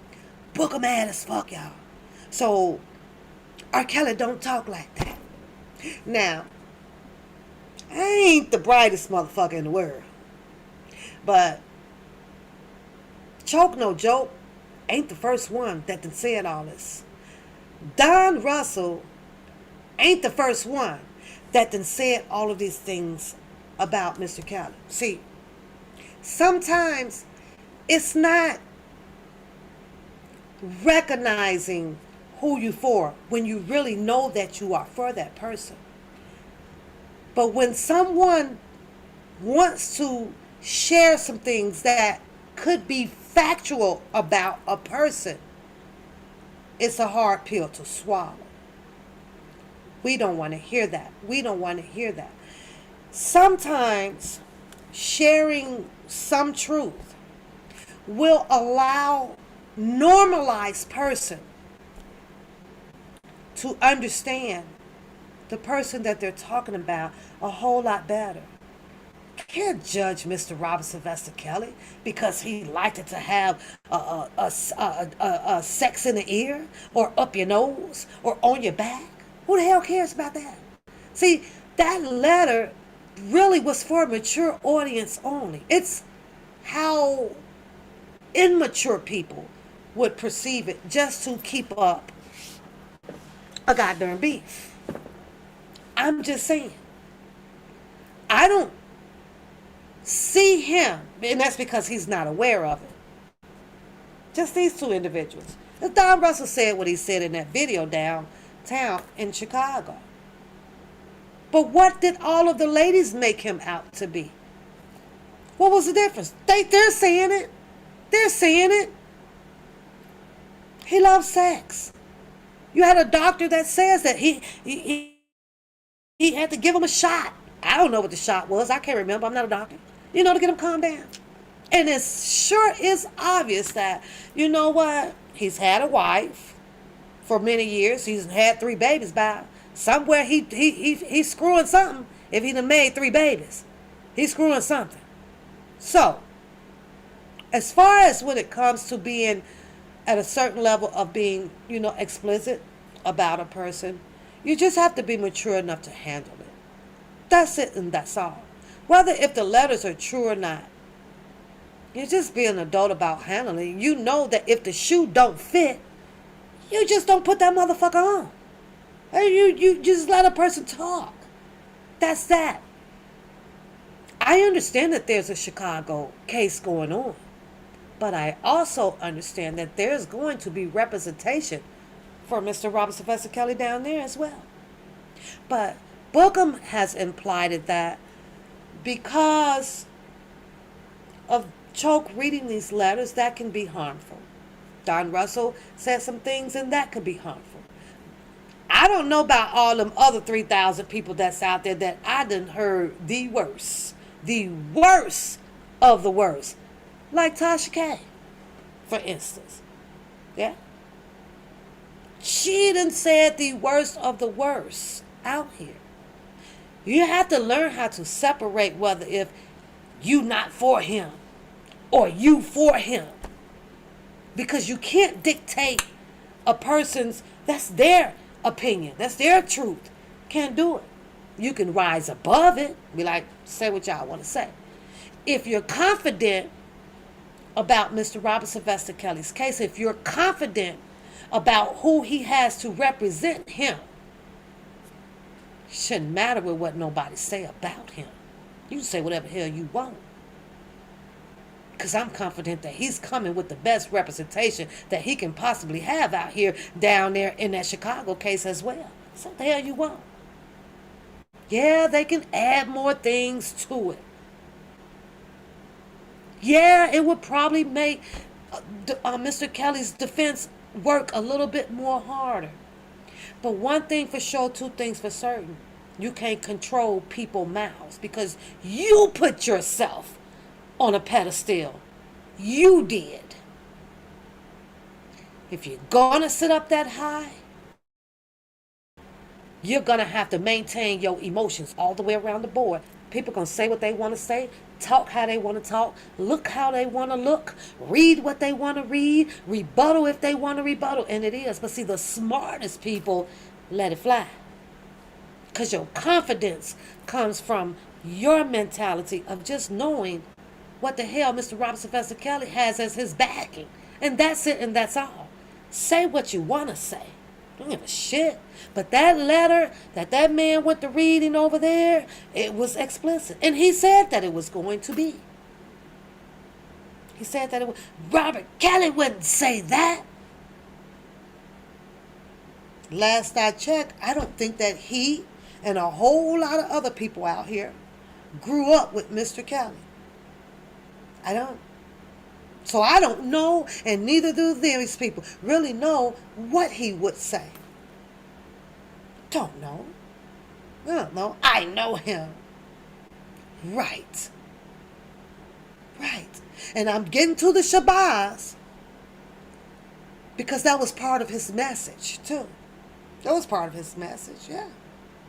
When you think you know him. When you think you know him. If you guys didn't hear Shabazz's message today. And I'm not Team Shabazz. I'm not nobody's goddamn team out here. Nobody. Team Pack. I'm Team Pack. With my own goddamn messages. And I reviewed and concur. How about that? I do. But I'm the slow one. So I'm going to speak slow today. My headache is subsiding. I'm feeling much better now. Thanks for vibing and sitting in and talking to me, ladies. And my lovely guy, Shannon. Trevor was in here. And DJ popped in to show his shout out over here too. So, there we go. So, I don't understand it. Mr. Kelly had his time to fight. If you go listen to the Shabazz story, which I do believe that he did, right? I just can't understand where was all of this energy when it was really time to fight for Mr. Kelly. Not when he got locked up. Yeah, you might well go sit your ass down now. All of the people that want to fight, that one over there, he wants to fight very hard.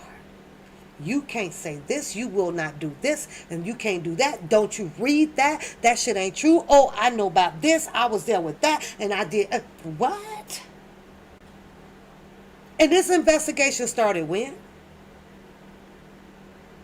Oh, Tanea, we gonna top on that one too. Let me write my little note down. Hold on.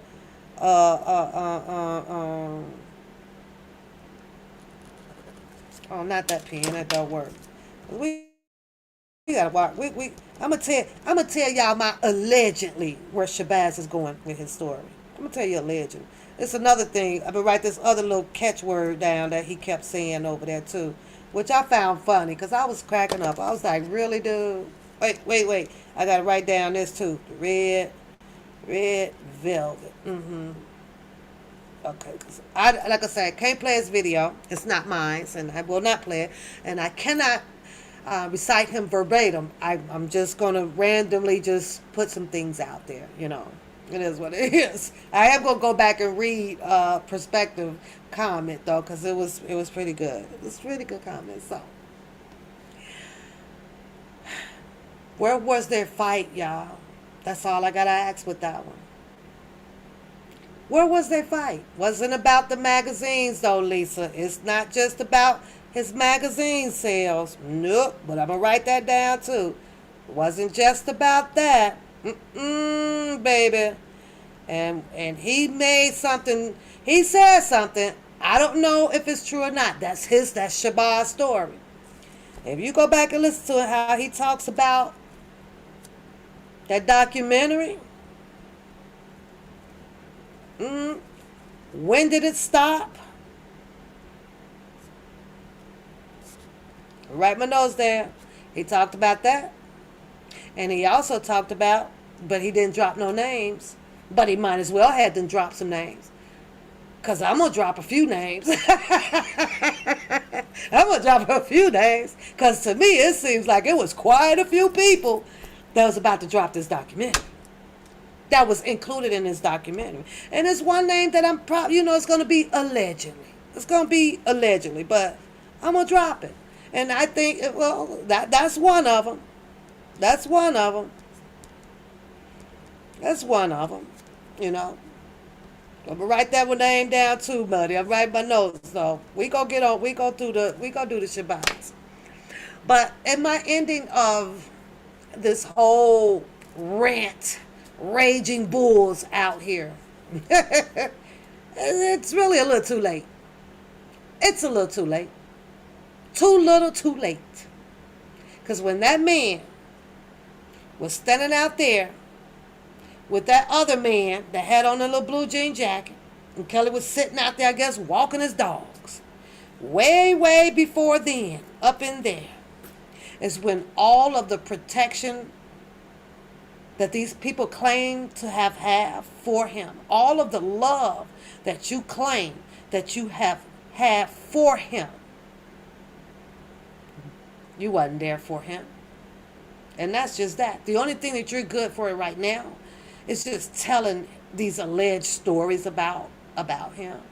Or this alleged, I gotta protect him now. Protect him for what?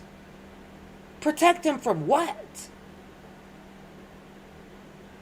From what? Because the reality of this whole situation, Mr. Kelly has an appeal attorney by the name of attorney Jennifer Bonjean, who has concluded in her motions of why she chooses to represent him, call out every unethical freaking attorney that caused this whole bunch of conflict of freaking interest around him and the government all by her damn self.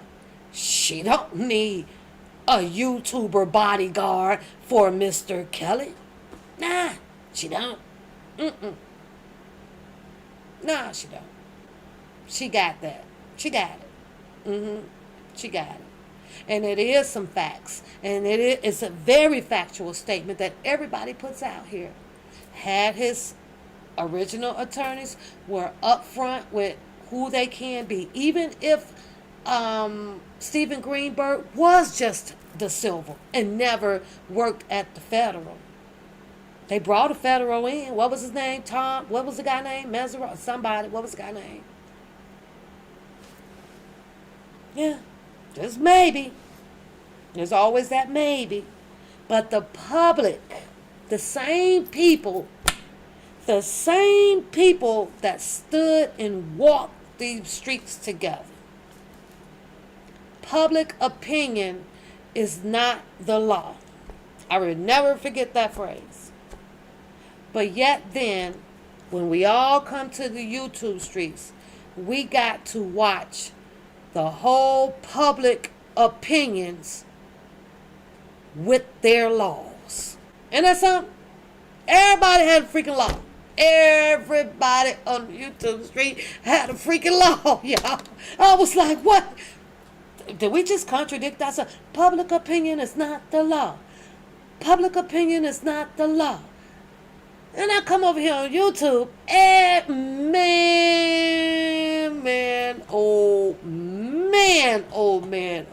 I was like, are you people kidding me? Are you people kidding me? No. This will be the first and hopefully the last, I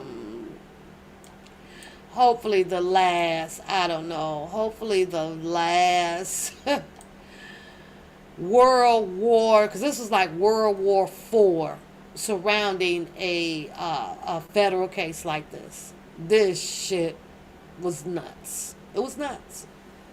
You say for some reason there's a black law and a white law when it should be. Yes.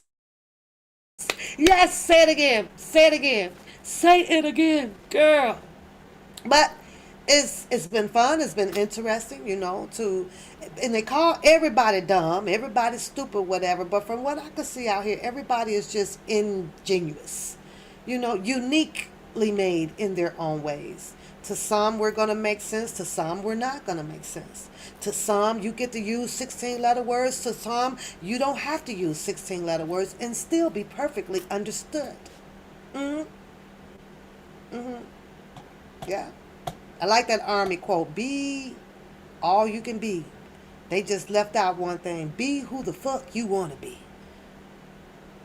Be who the fuck you want to be. Nobody is out here to be living up to anybody's expectations unless that is that person that is walking with you throughout your life. Your bucket list goals, paying your things, or doing that, or doing, you physically know them. All these people that you can reach right through, never reach this far out, never touch them, never see them. Who gives a rat's ass about what these people say about you? Who gives a rat's ass about what these people say about you? It built me a lot of... Boy, you talking about ego built up, y'all? I be walking, going to work like this now. I be like, what? This is the way that these people out here see the dumb people asses out here. Can you imagine what the dumb people are looking at to the dumb people over there? Look, what the fuck? What in the fuck? What world are we in? When do the backlashing and the thoughtful noose hanging gonna stop? When? You ain't gonna stop that shit. So that was funny. I'm just saying. That was funny. It was really funny. It's always funny watching Bookham get upset. I miss driving home at night, in the dark. I do. 12:30, 1 o'clock or so. And here Pap goes on her freaking phone, laughing her ass off at this dude. Yeah, laughing at the shit he was saying. Because it was funny as hell. I miss those days. I really do. I really do, boy. I think that those were my most happiest fun times to myself. Just, letting loose that work mode and shit, getting off work. And boy, he was right on schedule, y'all. Right on schedule. Between 2 till 10 o'clock somewhere, I'm going to catch him. When I get in that car at 12, boy, it was nothing but on, y'all. It was on and cracking. I was, yeah, on and cracking. Between him and Drunken Larry, those two have had the most delirious, funny ass bullshit of stories I have ever heard on the YouTube street. It is what it is. It is what it is. Whether if he was in it for the wrong way or in it for the right way, I ain't getting no fuck about that shit. Just tell me the stories. I don't give a fuck. I ain't give a fuck. I just need to laugh. I ain't give a fuck. But, to hear it now today, now I'm in that mode where SMDH, shaking my damn head. All of the answers are here on YouTube. When I good darn goddamn well know I see something different on Twitter. I see it differently on Facebook. I see it differently on IG, or even on other weird ass fucking commentaries out here, which I think I'm gonna play for you guys for a second, so that he can hear where it still goes on. They like his music, but the shit is just not here. I press these buttons till I can't press them no more. I can't find it. Why was, in my opinion, the defense fund was only limited here, under this umbrella of YouTube? This was for a mega star. I don't know if it went overseas or nothing like that. But here's what I'm saying is, I can't find that shit in no newspaper article. You can't find that shit nowhere on a flyer dropped out of nowhere. Was not put up on a billboard or anything. Because, see, that would have been to the public. It would have left the attorney out of it just for a minute, right? Why was it only, if it was only, and if it wasn't, can somebody please tell me, where can I find this? You know, like how they want you to go and join Bank of America. I can leave my state that I am in and go all the way over to California or Texas. Do you know that I just may run across 50 fucking billboards or some notification that there's a Bank of America for you to come and invest your money into? This was for a megastar. And I still can't grasp that. Where else was it solicited to? Where? Did you guys find it anywhere else? Because I couldn't find it. The same way when Angelo Clary dropped his information about Teen Truth and how they like to help battered women, sexually assaulted women, poverty women who needs help with rent or, food or whatever, right? Said that they were everywhere. So I went checking, north, okay, Minnesota, no, okay, Canada, no. I guess it was just limited to his demographic area. I think it was just limited over there. So I truly think, had it been publicized as defense fund the right way for this mega star, maybe, just maybe, Mr. Kelly would have gotten only roughly about $10,000 out of it. I don't know. But see, these are the people that claim that they were doing big things. Little big things. So the only money to grab out here was from the YouTubers? That was it? That was it. Nobody had any extra money to get this. You can print up anything you want in newspaper. In that back of that classified section, you go pay that little fee, type this up, print this out there. Yeah. Run it. One of the cheapest ways to do it, but it would have got out there like everywhere. Yeah. You can call up every state that you want to. Pay that money over the phone. I need this printed up over in the classified. They double check it, see if it works. Yeah. They didn't do that. They was doing big things that was only, in my opinion, limited to freaking YouTubers. Hey, Leisha. YouTubers. Now, let's do us some Shabazz. Let's do Shabazz. Let's do Shabazz. I don't know. So for the people that did not make it over to hear the As Is Entertainment by Shabazz, like I say, I don't own the rights to his video. I did not get permission for his video, but I could talk about it in a sense, You say people overseas sent money. But listen here, Tony. Nobody will come forward. Nobody will start a class law investigation. Nobody wants to do it. So when it comes to the defense fund, whether if funds got missing, I believe that Doug Anton was put on the back burner before Stephen Greenberg was asked to be removed from the case. So he had been and took off, you know. And until there is a class lawsuit of an investigation to start an investigation, there's absolutely nothing nobody can do about a freaking defense fund. You have had literally not, unless they're doing it behind the scenes, I don't know. But for some apparent reason, nobody's out there to gather up the people who feel that, okay? And one reason, Tony, is because you don't know if they got the money or not. You don't know. But Bookham says that they already done put out, which to put it out, about the investigation of it. They done came and checked it out. Is governed, is what he says.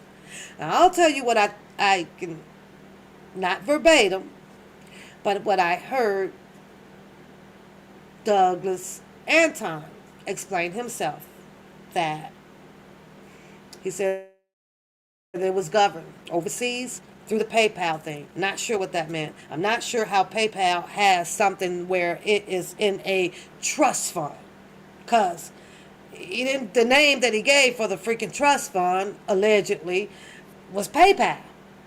Like, you sent it like through here. And when you think of trust fund, you would think something of like mutual, the mutual banks, right? Or something like that, right? Investigation yeah, it does. Yeah, okay, Queen, you right, and I know what you're saying. Don't mean that it isn't one. So I understand what you're saying, but I'm just saying that this is what Douglas Anton reply was, and I can't verbate it, okay? But he said that you said it, trust funds, they oversee it, the government oversees of this. What did I get out of that?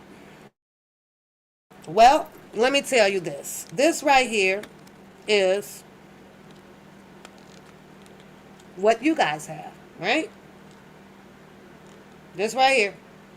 He says it was PayPal. I was like, well, okay. And one thing, he is absolutely right. PayPal, along with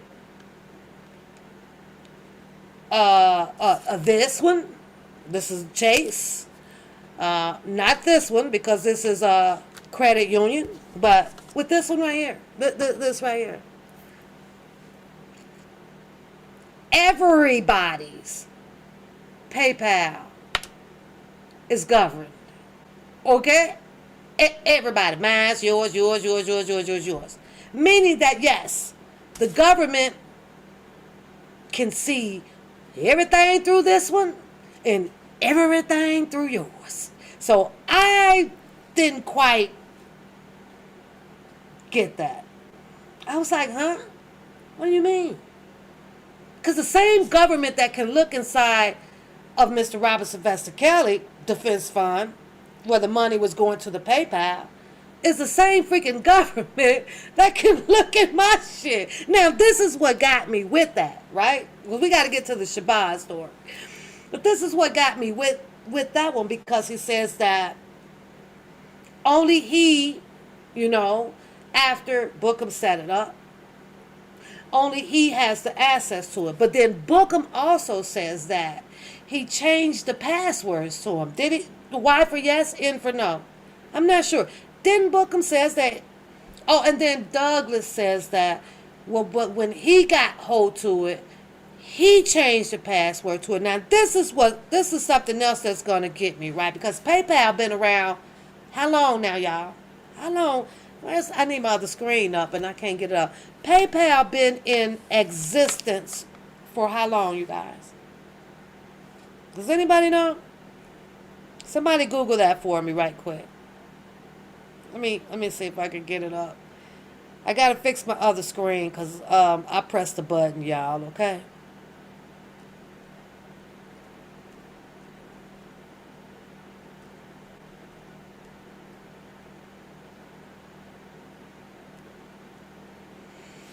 Okay. Since March, it says here this PayPal e-commerce company formed in March of 2000 that specializes in internet money transfer. It was heavily used by the internet auction company eBay, which owned PayPal from 2002 to 2015. So 2000 is when e-commerce company formed, the American e-commerce. 24 years. 2000. And you mean to tell me, 'cause I know I heard attorney Douglas Anton says that they didn't know nothing about it. He said they didn't know nothing about it, And then Dana Bookham says that, he knew how to do it. And then first he was thinking of the other company that was connected to the PayPal, the Bidium or Zitium or some shit, right? So I'm saying to myself, you mean to tell me since 2000 and it is 2022 and you ain't never ever heard of PayPal? Which he soon later to find out that it's a safe place to send the money and it's going to be governed. It's going to be governed. I was over here cracking up. I was like, well, okay, I sure hope they govern my money so when I got a problem with it, I can call in and then if I need to report this under a federal bureau investigation, I sure hope they be there for mine too, right? I was like, okay, all right. They must have some special governments. I don't know. But then he says that he would be the only one that would be able to get the money in and out of it. He didn't say shit about him and Greenberg or him and the other attorneys and all of them people. I heard him specifically say for the attorneys. He said attorneys, but he didn't say their name. He didn't put their name on there. No. Fancy word of saying me. That's that fancy law word of saying just me.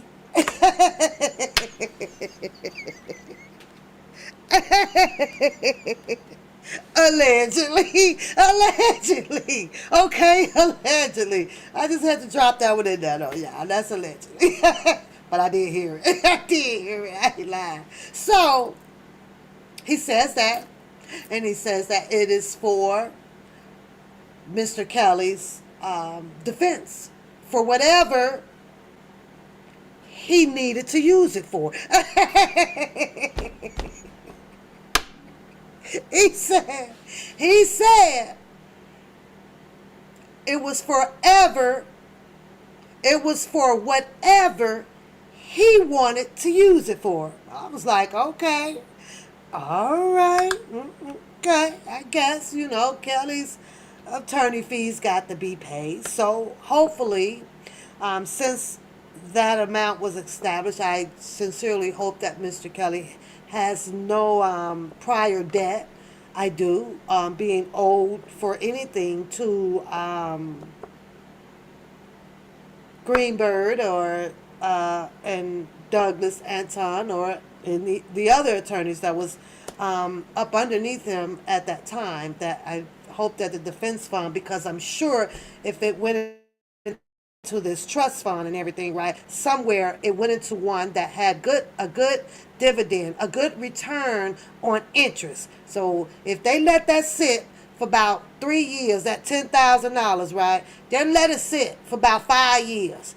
And if you got it in something good, that's going to make you good interest return on it, probably, what y'all say? What y'all say about 5 years? How much interest should we put on there to have the attorneys pay in full, roughly, if it's in a good Federal Reserve. I don't know what the fuck it said, but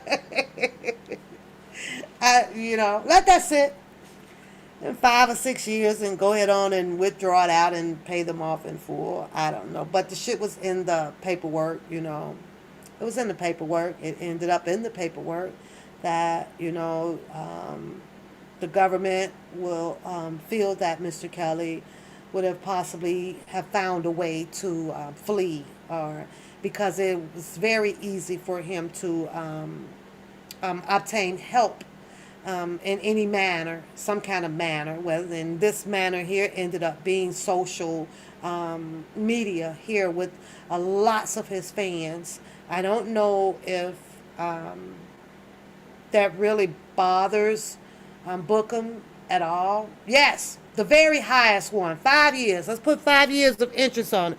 5 years, right?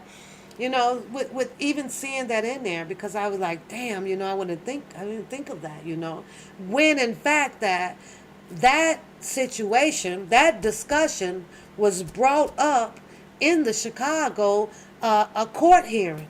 It was brought up in there when they was asking for, where is his permit? Well, what's his? We haven't gotten his address right, and this or that, and no, he can't go. When he was denied to go to, I don't know why he needed to go. What's the name of that place over there? Badu.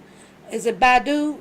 Greenberg said he previously had a concert over in Badu, but we still waiting to see if Badu is going to invite him over. They put in for it, so he's waiting for an answer on it. I was like, well, nigga, if he ain't got an answer on it, then what the fuck you bring that up in the courtroom for? But the judge wouldn't let Kelly go over to Badu. Not over to the boo. I call it the bye-bye and the doo-doo and the boo-boo state, the country. Da-boo. What I call it? Da-boo, right? Da-bay.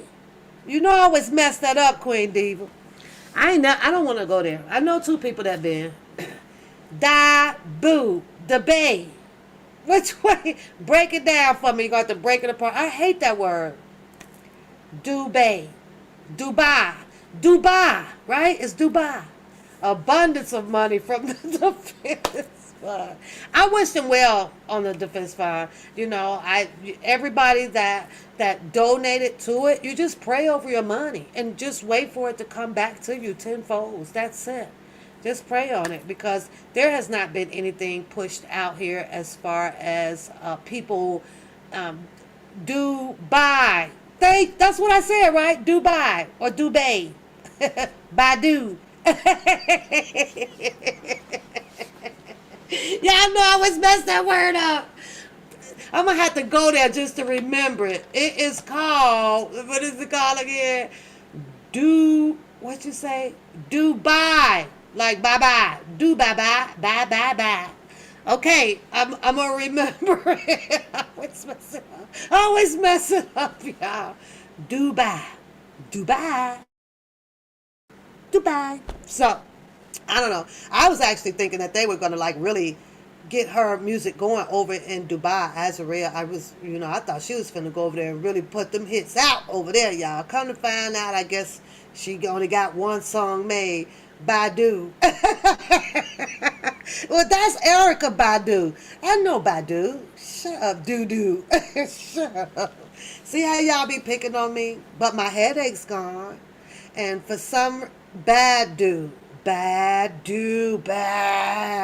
Somehow I knew, I don't know, I just, so I have a headache. I'm going to sit here and vibe with, with some good people. And you guys are truly some good people. And wow, y'all rock. Because I don't be having all that shit. I be looking in their comments over there. You say, I kill it every time. Every freaking time you put it up. Yep. So, that's that. Pray over your money. If you sent it, it is what it is. You all know that if you drop $1 and you go to the corner store or wherever you going, and you realize that you dropped that $1, when you come back, that $1 is gone. And there is nothing that you can do about it. What, you gonna put signs up on the tree saying lost $1 over at 1209 51 South Law Street Avenue. Is that what you're gonna do? Hoping somebody can return it with your picture up there.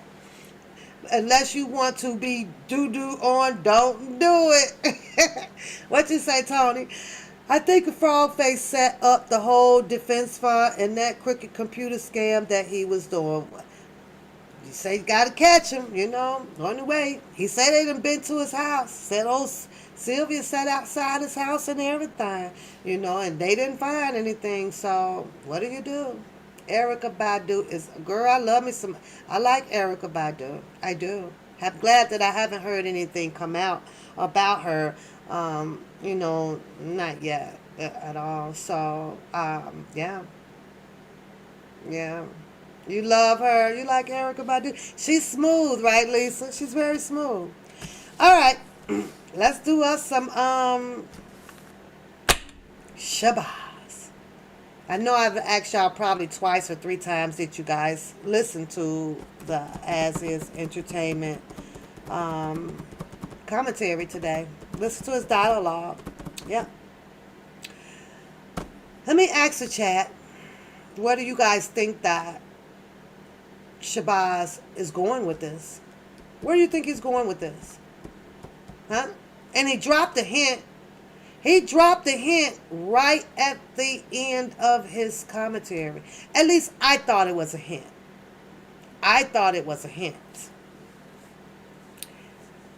So, at the end of his commentary, he talked about, you going to the concert, Lee? Oh, she said she's going to that. The Weeknd is coming to Chicago, I think. I'm trying to get my BFF to get the goddamn tickets because she knows that I love me some Weeknd, but we're waiting to see. Yeah. Although I don't know his new music. I don't know the new album right now, so I have to stand there and wait for the him to play to sing his old music. So you didn't listen to the latest one. Oh, I wish I could play it, but I don't want no copyright strikes. I got one to go. Y'all know that what's her name? The one lady hit my channel, y'all, for laughing, whole about the whole coochie thing or whatever. So by me laughing and playing a little piece of the video that I got off of, I think it was Skylife channel. Yeah, she hit my channel, So I'm waiting on that to fall off. So I gotta be good. Yeah. I gotta be good. I'm only gonna get one every 90 days. I'm gonna keep it safe for 90 days. But yeah, she hit me, y'all. Hey, Lavelle. Hit me hard too, nobody. Gave me a motherfucking crook in my neck that motherfucker hit me so I was bam. Oh shit. So since I've been out here, I've been having now 2 strikes. Yeah. Old Bookham and what's her name? Darlene, I think Darlene April or something like that. Yeah. I was laughing at the damn picture. I mean, like, really? Seriously? And that's not, and that's mine, I'm like, damn, take the pussy back. Take it back. I don't want it here. Damn. I ain't know I had to get hit, chop my damn neck off nobody's for some goddamn listen about the pussy. Damn. Killed me, girl. Killed me. I was like, ain't this a bitch? Now that's, this is when people got a lot of time on their hands, girl. Like, when you log off of this, it's like, whoa, what the fuck? I'm going on about my day. Motherfuckers is logging off this shit. Oh, wait a minute. Before I go make some pancakes and sausage, let me strike a bitch. Let me go. Nobody. Let me go strike a bitch. Now what? It was the BFF. I mean, just stop the world, girl. I ain't finna go do nothing else. I'm like, when I log off of this, I got 20 more things I can line up that has priority than coming on here because the goddamn shit was funny. So I got hit because the shit was funny. It was funny as hell, y'all. Boy, I was like, oh my Lord, have mercy. I'm okay, let me move on. Let me move on. Shabazz, Shabazz, Shabazz, Shabazz, Shabazz. It was interesting, right? This was probably gonna, I'm gonna go through this quick because I can't play the video because I could talk my ass off through his video critiquing it. Yes, I can. Yes, I can, y'all. It was pretty rough, right? Street Code 101. Yeah, listen, Leash. I got hit for laughing at the pussy, okay? I was laughing, girl. So that's what my strike was about. Yep, I'm battling a pussy strike. I got a pussy strike, girl. What the fuck? What is this world coming to? Since when do you get hit with a strike over a pussy laugh? I couldn't understand that. I was like, man, these people be bitter all around. I don't know. Sweetie, where you come from? Where you come from, girl? So remind me, y'all. Please remind me. Mods, y'all keep me in check over here. Never allow me to be out here laughing at no goddamn pussy, okay? I just don't want to do it no more. I opt out. I quit. Everybody, it's your pussy. I would never laugh at it ever again. I promise you. I promise. I promise. I promise. I promise. But this shit was funny. That shit was so funny. Oh, God. We can't even move on to the shopping. Shabazz. I can't even. Oh, jeez, y'all. I'm trying to tell y'all that I'm sitting over here with a goddamn pussy strike and y'all laughing at me. And that is so not cool. That's not cool. Who would ever thought? Who would ever thought that I could get hit about a pussy strike? YouTube was like, well, you would not be laughing at no motherfucking pussy. I was like, I'm reading this shit like, is this a violation? But you gonna give me a pussy strike violation?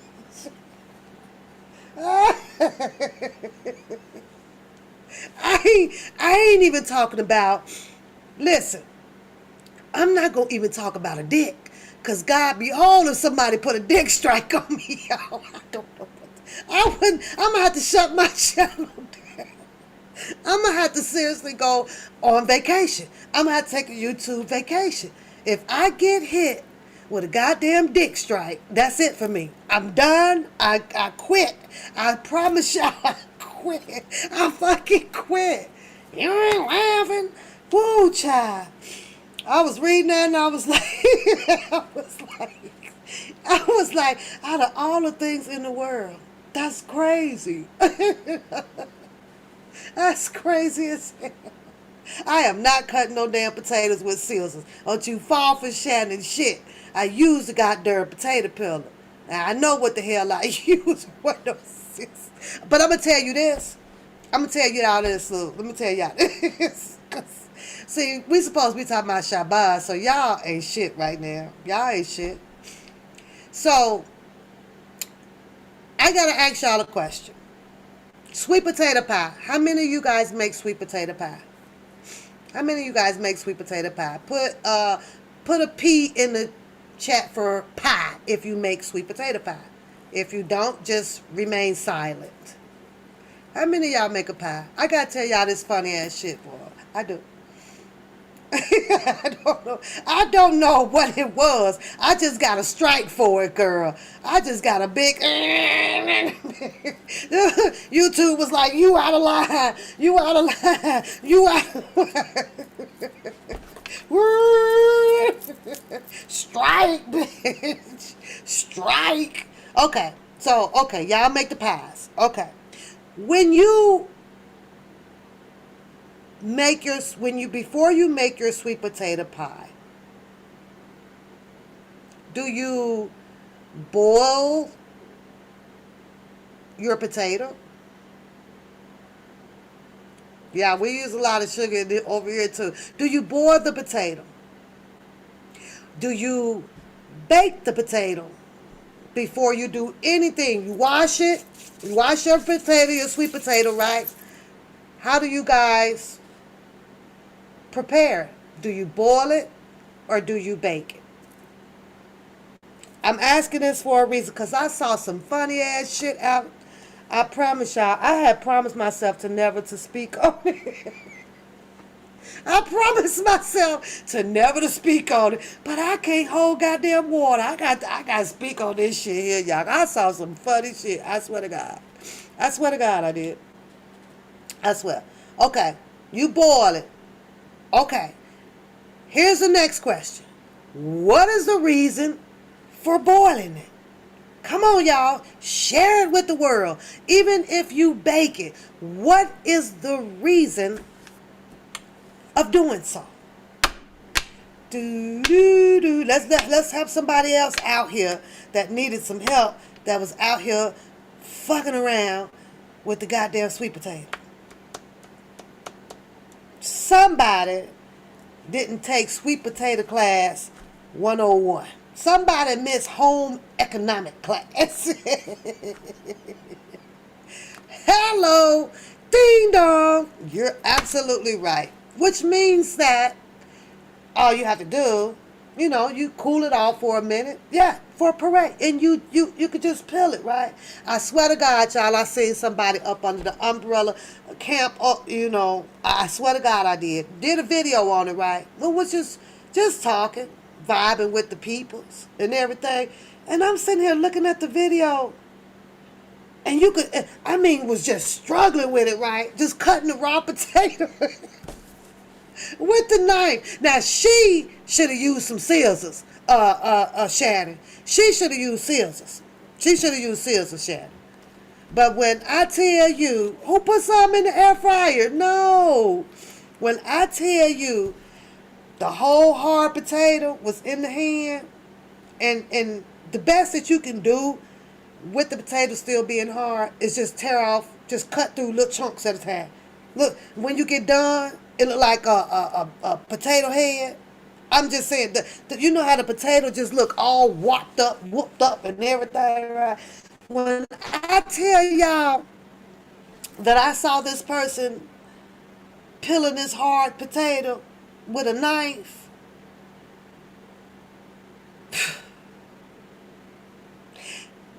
first of all, I think it might have took about maybe 10 minutes tops peeling that damn potato. At least the first one. And I'm sitting here saying, when the fuck is she gonna put them damn potatoes and just put them in a pot? No, she used a knife, honey. She used a knife. And I was like, oh, okay. Oh, okay. Somebody missed home economic class. Somebody felt like struggling with it. And y'all know what's the worst part about it? I sat my dumb ass there and watched that shit. I ain't had shit to do. I'm sitting there. You know how you be looking at the cooking shows, right? Okay. Okay. Hold on. Okay. When I tell y'all it took about 10 minutes fucking that potato up over there, I was in the bed. I was in the bed crying. I was in the bed, y'all. I was in the bed. I was like, damn, this motherfucker ain't gonna never get done peeling that motherfucking potato. I wish.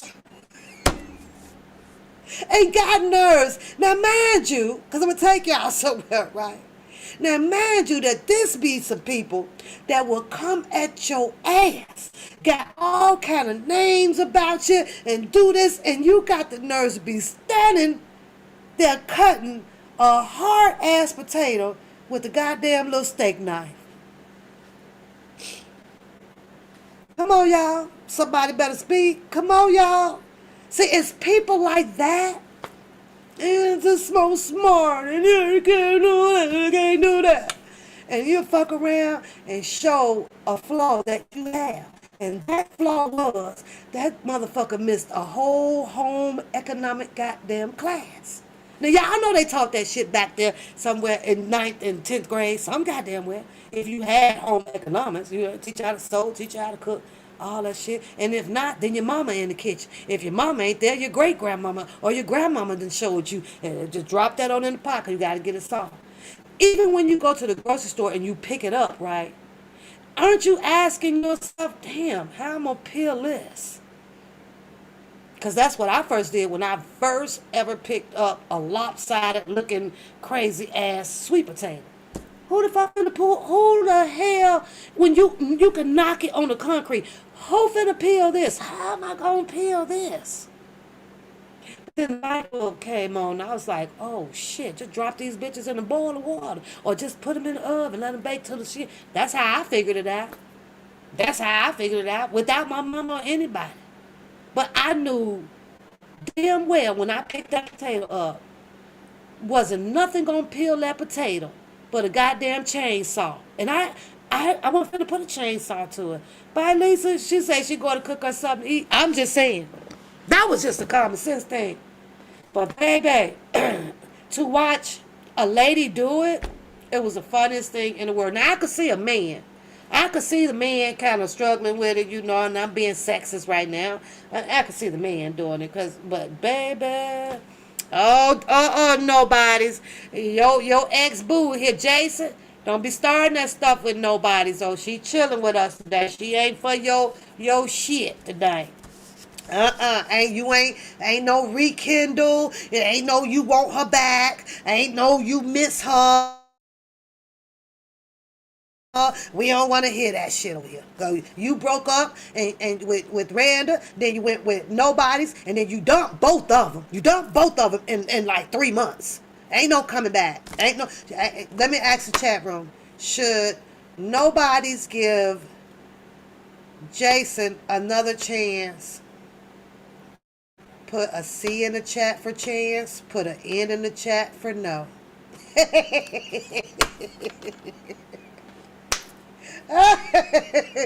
Come over here trying to rekindle, and nobody is visiting me tonight. She not over here that much, and I'm enjoying her company. And he done spotted you out, girl. Tell myself, hey, nobody. Nah, you stay over there in Austria.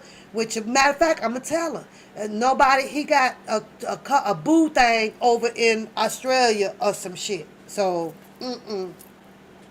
yeah, Jason up tonight. I see him up in here. Yep. Now, Tanae, because Jason get hot and bothered real quick, real fast, y'all. Jason love him. Jason love him some women now. I ain't gonna lie, he do. Yep. But he done saw nobodies. I'm like, oh Lord. Listen, I'm not stopping this. Not another minute. I'm not. I'm doing Shabazz right now. Whether you like it or not. Now, we done had our fun. So, where do you guys think Shabazz is going with this? Do you think that his outlet to this could possibly be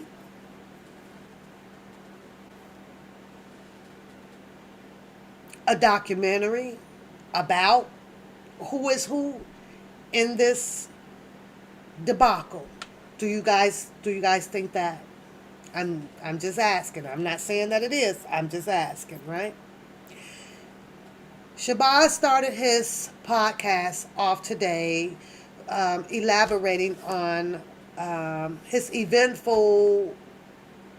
of his eventful times around Mr. Robert Sylvester Kelly. He went into it by talking about a documentary, okay, and some other, inserts that he has. That's just him. He's a storyteller, right?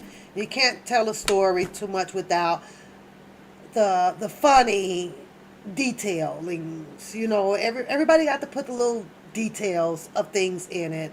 Synopsis about whether if it's about your dog or a car or the moon or how you done this in life, okay? Along with his storyline with him and Mr. Robert Sylvester Kelly. He mentioned about let me bag up a little bit. A lot of people out here, including myself, after seeing him in um, the filming that was going on at the Trump Tower, it made a lot of people look side-eyed. I as well. I looked side-eyed, right? I did. Let me get this. Right now I'm going to give it the benefit of the doubt, right? Just off of his story. I'm giving the story the benefit of the doubt. Because I don't know Shabazz. I can't tell you what his true intentions were. I can only tell you what I think that his story is about. Okay? And that's it's what I think. And I'm going to try to hit it at 50% of capacity of thinking. How about that? I'm going to meet him halfway on it. Yeah, I am. I'm going to meet him halfway on it. So, talks about how, like I said, we all came with the judging of the situation coming from him being at the Trump Towers with the filming, blah, blah, blah. We saw Azrael there. We saw the fight jump off. We noticed that there's a picture. Why did this pen stop working? I got to write that down, too. Because I'm going to tell y'all where this picture of his hand in that box was. Yeah. I am going to elaborate on that, too. I'll write that down. You say he just didn't know my name? Oh, wait a minute. Who you talking about? The channel with the sweet potato pie will also teach you. Girl. I meant Shannon. Yeah. I'm saying girl. You right. You right. You think that they need to combine the interview together? My headphones are still on, I think. Yeah, they are. So, we saw all of that, right? And the first thing we were all like, oh my God, you helped setting R. Kelly up. You helped setting R. Kelly up. And you put out this negative information about Mr. Kelly. And, it went crazy out here, you guys. It went into a tsunami. And it was hitting from channel to channel to channel. And everybody was like, oh, well, fuck you. And then, fucking good. And then I can't. And why the fuck did you? And, and I was over here even saying, why the fuck did you not break this fight up? Like, you stood up in there and you was telling Azrael that the phone is up underneath the sink, and your dad said the phone up underneath the sink, and blah, blah, blah, right? Fine. Now let's fast forward to his story that he put out. Okay? He's one person, unique person, that will bring some check and balance to his story. His story. And keep in mind, this is about his story, not the man himself. I don't know him. Okay? So his story, it could be fictitious or not. I don't know. He brought the shit out here. I'm just going to talk about it. So, he went into his dialogue by talking about how there was going to be a documentary with Mr. Kelly. He talks about how that there were multiple game players that was going to help get the story out there, right? You think of game players. Think of the people that were, some of the people, not all of them, maybe a few that you have actually seen out here on these channels, okay? And I'm not talking per se book them either. No. I'm not talking. I don't think that he would have had. He'd have to put Bookham in some shades, and Shabazz doesn't appear to be this dark shade, wearing shades type person, according to what I'm hearing. He doesn't appear to be one. He appears to me to be, thin. What you call that? What you call that one store? Regular baseball hat if he needs to be, low haircut. Or Burlington Coat Factory kind of jacket, just regular jeans, whatever, gym shoes that he could find, or regular pair of walking shoes. That's just a typical guy that, from his voice, that I could imagine him being, right? Without seeing him. So, We know that's a possibility that some might come. And Bookham tells you guys that, well, not Bookham. Let's leave Bookham out of this. I'm done with Bookham. So he goes on and tells you that he was there talking to Mr. Kelly and some others about this plan, okay? He talks about how it was going to be in some big old gym, and he had became, the person in charge of helping to get this together. So he basically had to sell himself to Mr. Kelly, not financially, verbally, and expertise with his profession that, he can do this. He can get Mr. Kelly the type of scenery that he wanted so that he would be able to do his shoot, filming and all that shit, right?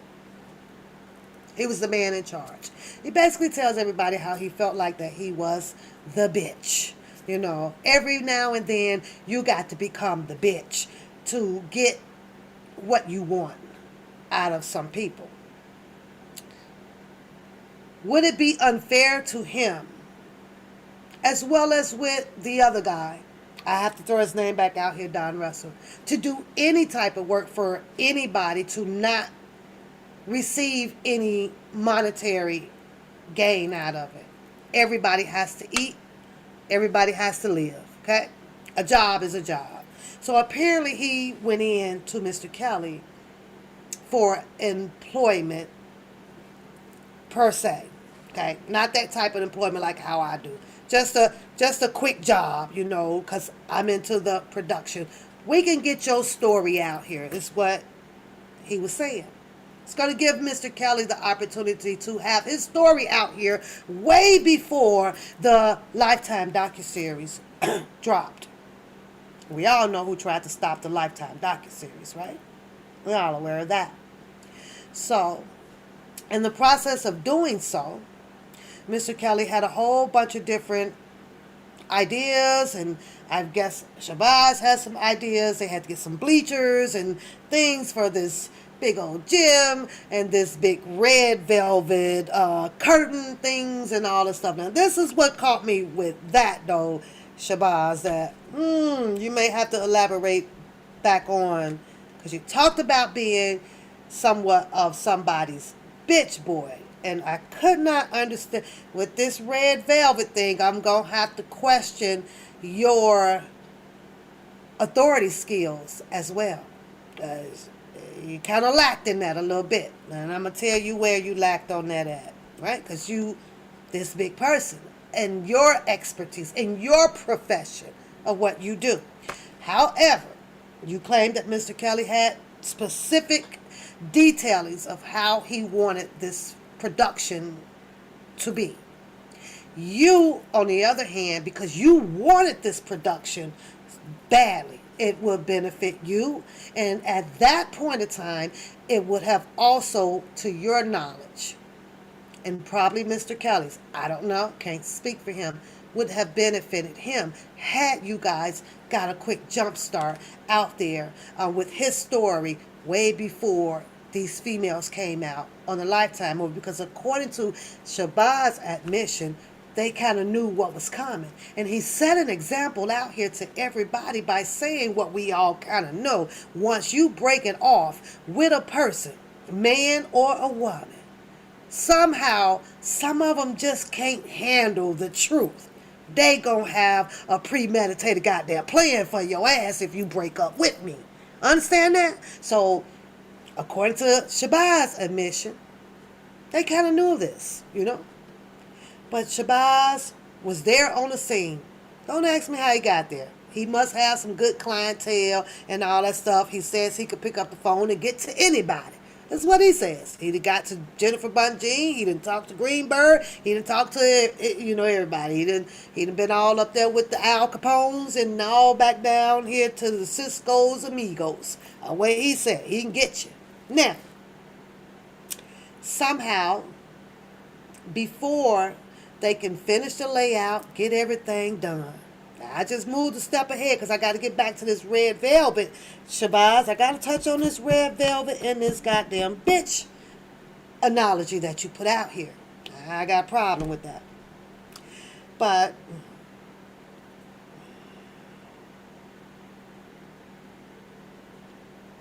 he says that he didn't get to do Mr. Kelly's because they had came. Mr. Kelly was arrested. So that would have ceased any filming production going on. You don't have Mr. Kelly, you don't have a show. Okay? Now let's bag it up though, because I got to take this bitch shit to the head right now. Because this is where he brought in his detailing information to make his story fun, exciting, vibrant, get you indulged. It's like that book where you can't put it down and it gets to that little, that part like how choke no joke, claim he was reading of R. Kelly's letter. And then they put the bing on the back and one in the ear. And then you know how it just keeps making you read, right? And keep reading and reading. Well, he got into his story about this red velvet and being also what he felt like I needed to be the bench boy of R. Kelly if I got to get this story out, right? Beneficial package. Worked for both sides. Mr. Kelly, because I'm going to get your story out. It also works for me. I'm the production person, and I will also make me a few little dividends. Okay? So, this Red Velvet story, y'all, it was cute, though. It was real cute. He says that he ran into, some guys, possibly, I guess, LGBT, LMNOP guys, right?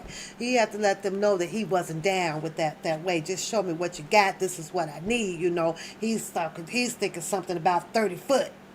But somehow, he gets down there. This is the part that kills me, Shabazz. Because you as well has put yourself in like this boss-like category. You your own, you got a moment where you as well can call the shots. Now, unless there are some trust issues going on, I guess I can understand it. But at the same token, now I'm working with Mr. Robert Sylvester Kelly, right? I'm getting all of these details and everything that he needs to put down, get out there. He wants this red velvet, 30-foot long, Well, Shabazz comes back and tell y'all once he gets down to the place that he called, you get down there, huh? Boss. I'm boss right now sitting in this chair, and I need a 30-foot so-and-so, right? And all the equipment that I'm working with or whatever, and I know that I'm a bitch boy right now, a bitch girl for Mr. Robert Sylvester Kelly because I got to get the story. I ain't leaving my goddamn boss chair either. You best to believe that I'm going to have some more bitches. Go run down there and take these pictures of this. I need this sent back to back. Second of all, I could not understand. This is just my opinion, right? We talking technology. And he's already made his request. If this request that he was looking for, this particular 30-foot velvet, and I'm just, like I said, I don't know the inches. I can't verbatim, but I'm telling the story pretty close, okay?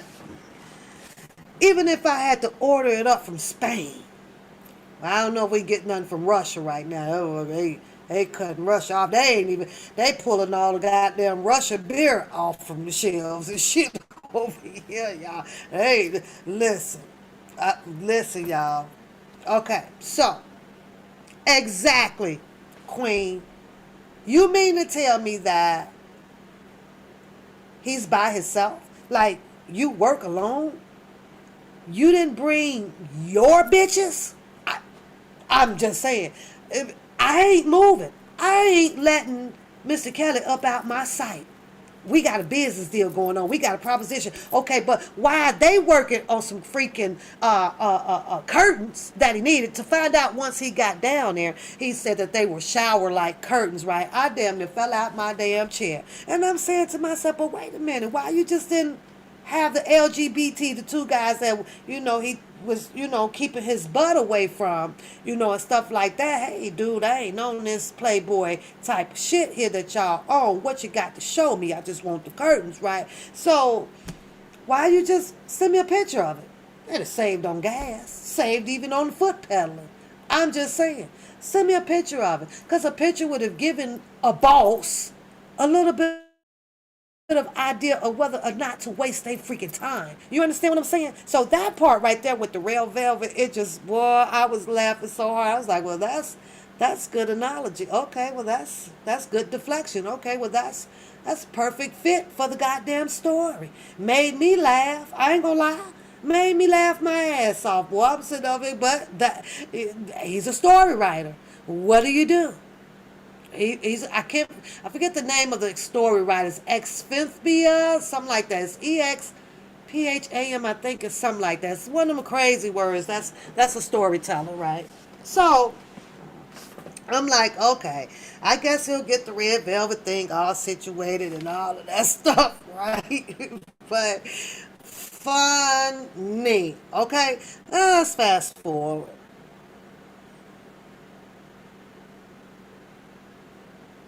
Mr. Kelly gets arrested. Now there cannot be no Mr. Kelly story by his own admission through Shabazz as is entertainment production. Okay, it's over with. But Shabazz right now is in full speed ahead. He's got to have a story. Fuck you mean. Okay, I get it, one man is gone, but you know what? I'm gonna have to, you know, be what does he say? Pro-black. He's pro-black. And what does pro-black people do? Well, if I can't get the money from over here, well, shit, I got to eat. I'm gonna go get the money from over here. Fuck it. It is what it is. I'm already got my Captain Go film a motherfucking nigga on cape right now. I got my cape on. I'm dressed. I'm locked and loaded. I got the films. I'm ready to go. So who comes along? And he just told you in his admission. Because I did ask earlier, well, who all got paid? Hello, Audrey. Good morning. I will be talking to you tomorrow. I had to have some downtime, honey. So no, he didn't. He said that the filming didn't go on. It didn't go on. But what he did do was, and he said it in his admission. I think that I have him quoted verbatimly at this time. He had to switch up the game. Meaning that he wasn't ready to lay down his sword because one man ended up for his show coming to a halt. He couldn't finish that. Light bulb comes on. Well, I got to eat. So what did he do? It appears to me, and I could be wrong, that he got in touch with those goddamn Clarys. Hey, y'all want to pitch a story? I'm all set up, geared, ready to go. Woo, woo, woo. He said he had to pay them a few dollars here and there. Didn't give the specific dollar amount. So he brought them on in. Here they are in the midst of of the as is entertainment production. Yep. And we actually saw the footage run. Okay. Presidents, we saw it run. But he paid them. They came in. And he did his filming. One, the filming absolutely with the amount of views and everything that it got out here, whatever. I don't know if he's monetized or not. I don't know, but I can imagine that copies of the presidents is probably being sold. I don't know, overseas or somewhere. You mean to tell me that you're not going to make DVD copies of them and sell them, or he has his magazines and things like that to keep afloat financially. But according to him, he had to keep it moving, and his goal was to go and grab a story. I could not get Mr. Kelly's story because he got arrested. So the goal was to drop Mr. Kelly's story before Lifetime because they knew that something was coming down the pipe with Lifetime.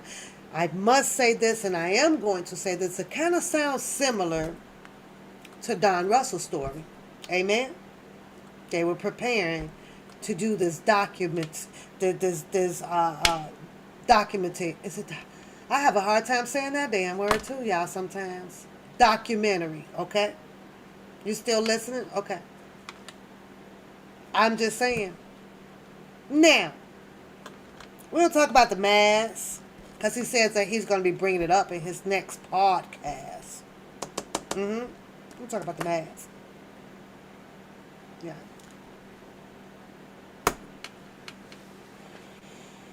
But he brought the Clarys in, decided to do their story. When the presidency dropped, all of Mr. Robert Sylvester Kelly solid supporting fans were shocked. The fuck is this? Oh my God. How the hell do you got these people in there? These people don't even know him. Which is still a question. You know, it's still a hot question out here, though, Shabazz. How do you take someone and add them in a story who really had no affiliation with Mr. Kelly? And according to Shabazz admission, he's been around Mr. Kelly off and on, whenever and however. You know what I'm saying? So I know that we don't know each individual of who comes and goes out of people's personal lives. I understand that. I do. But you mean to tell me, like, you were around Mr. Robert Sylvester Kelly prior to getting ready to do your filming production. You were waiting on the velvet, and the velvet just wasn't there, and you had to go do some more. Before you know it, R. Kelly's gone. But you were there doing your preparation time to get your documentary of Mr. Robert Sylvester Kelly words out. You were there. I was just curious, like, did it not never cross your mind to ask him, well, hey, you name some people that I can probably find and hunt down to bring in. I'm going to try to continue the documentary. You know, can you drop me some names? People that might know you, that can actually have shared the truth of positivity, facts about Mr. Robert Sylvester Kelly. But in the presidency, according to my recollection, there was, what, that one girl? What's her name, y'all? What's the name that did all the traveling? Y'all know Shabazz flew her in, too, from Detroit or something in North Carolina. What that girl name? You would have asked yourself,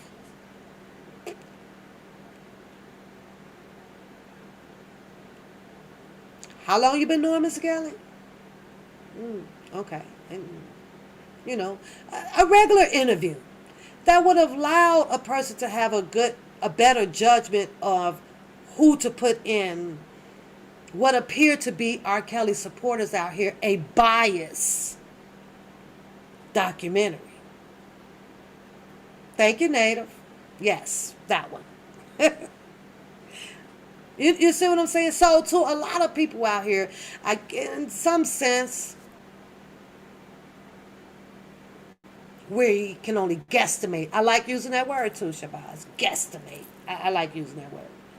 About where Jasmine came from, who she known, who bought her, who paid her, who brought her in, who did this. But somehow this girl miraculously landed a spot in a filming about a man who you were going to previously film first before the Lifetime dropped their shit, along with plenty other compadres that was allegedly going to help with that documentary for Mr. Robert Sylvester Kelly. But since that fell apart, it looked like everybody scattered. Everybody scattered, y'all. And y'all be looking at some of them, and most of them probably have been out here on these channels speaking and speaking and speaking. I do believe that someday that Shabazz is going to drop those names of everybody that had their hand in the pot to help drop the story for Mr. Robert Sylvester Kelly. But since things went left, Mr. Kelly went to jail. Angelo and Azarel got paid for their stories of it, which ended up showing negativity. But he didn't care about that. His job and his main job was to just get the damn story. And if that is your main job and your only job to get that story, what the only thing that comes after that is capitalization. That was it. That was greed. Didn't matter. It was greed. This is my job. This is what I do. I don't give a fuck who's in my goddamn way. I don't give a fuck about nobody's goddamn feelings. Because this is, I got to fucking eat. Didn't matter. If you look at it in a morality vision, right? And we're talking about in a more humanity, human morals, right? Here it is where you have this man who has assets and is into production, filming. This is what I do. This is what I have to eat. But at first have the opportunity to sit and chitter chat, do these things, getting Mr. Robert Sylvester Kelly prepared. Getting him prepared to tell his story for the world to hear his side. Now, I'm pretty sure that if he spent that time there with Mr. Kelly and conversations were said and heard and traded and passed on and woo. He also talked about, oh yeah, there's a mole. There was a mole. He mentioned that. You know, sitting down there making preparations for this filming. He mentioned that there was a mole in there. They had learned that there was a mole up in there that was dropping all the secrets of this and this and this and this and this and that.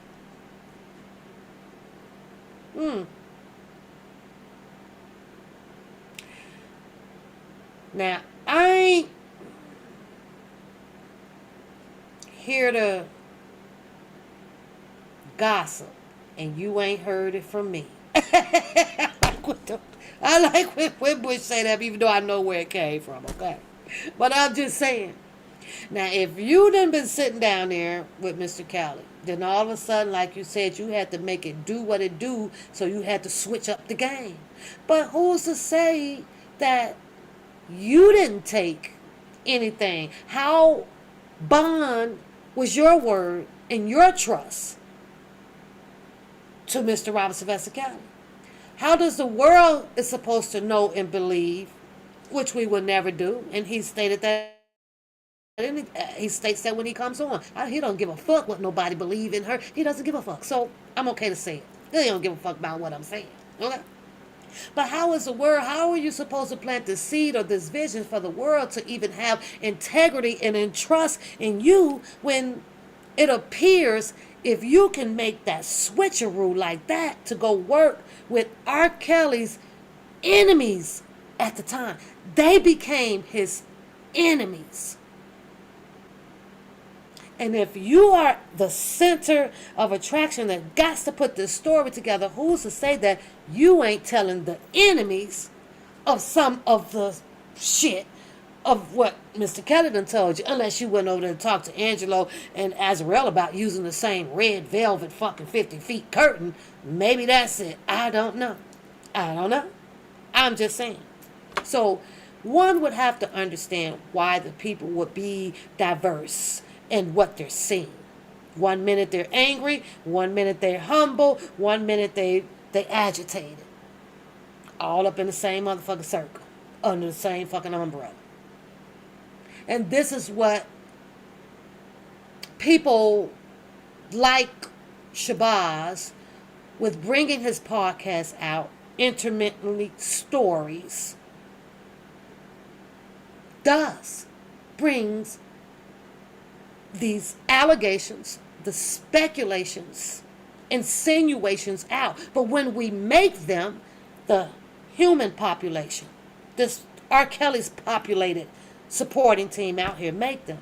And they don't like when you speculate, insinuate on their stories. But when you leave the loopholes open, and especially if one pap is still sitting here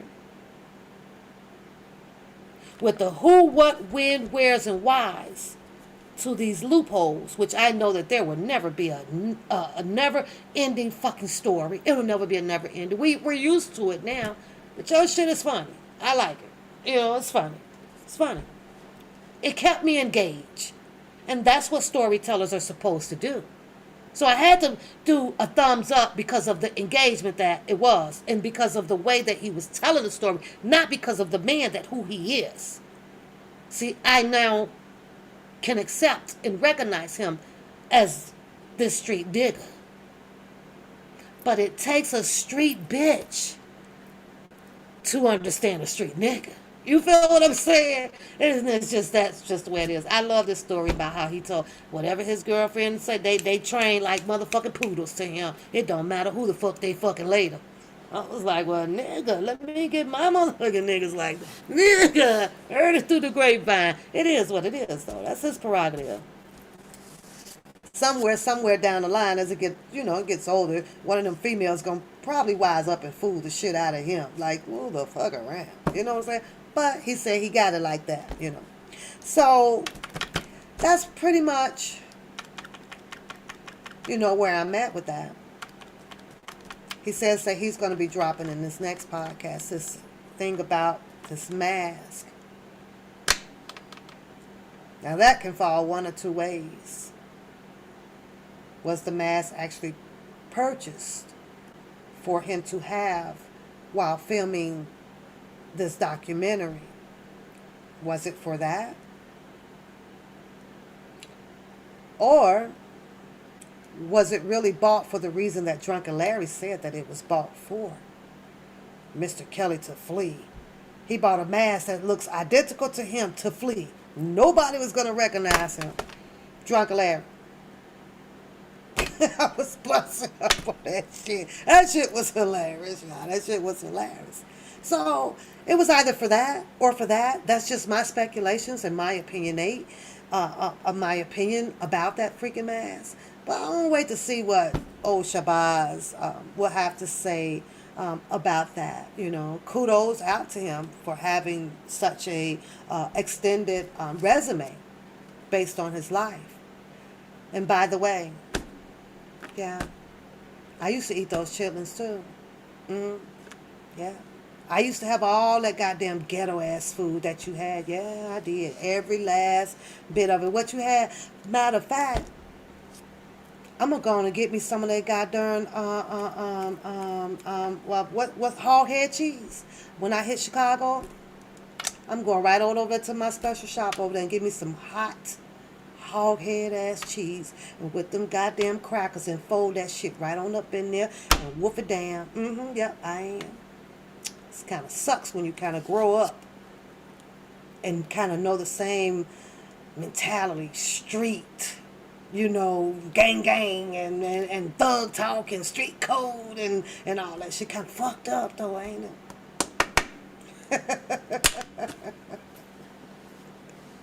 It's good though. I ain't gonna lie. It takes practice. He's been doing production and storytelling for probably many years. I don't know. I don't actually know. It takes for him to put how many years he's been doing this outside of his past life of being incarcerated. So yeah, it's good at it. And practice makes perfect. It really does. So interesting to see if he's going to actually start dropping some real names out here. Yeah, that'll be interesting. It's going to be interesting to hear about that mask, because I did bring it up. Quite a few people bring it up. I was shouting about it. Oh, your hand was in that box. Why was your hand in that box over there, Shabazz? What are you digging out that box? You know what I'm saying? But at the same time, you have to understand why a lot of people became infuriated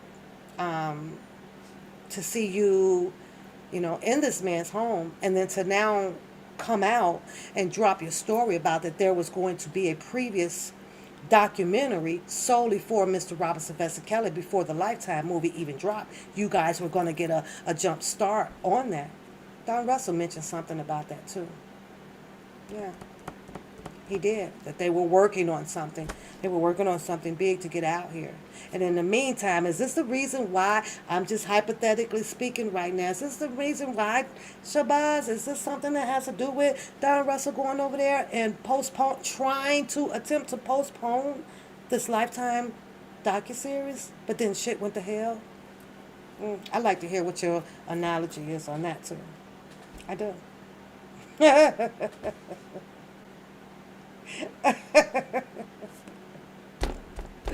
Oh boy, oh boy, oh boy, oh boy, oh boy.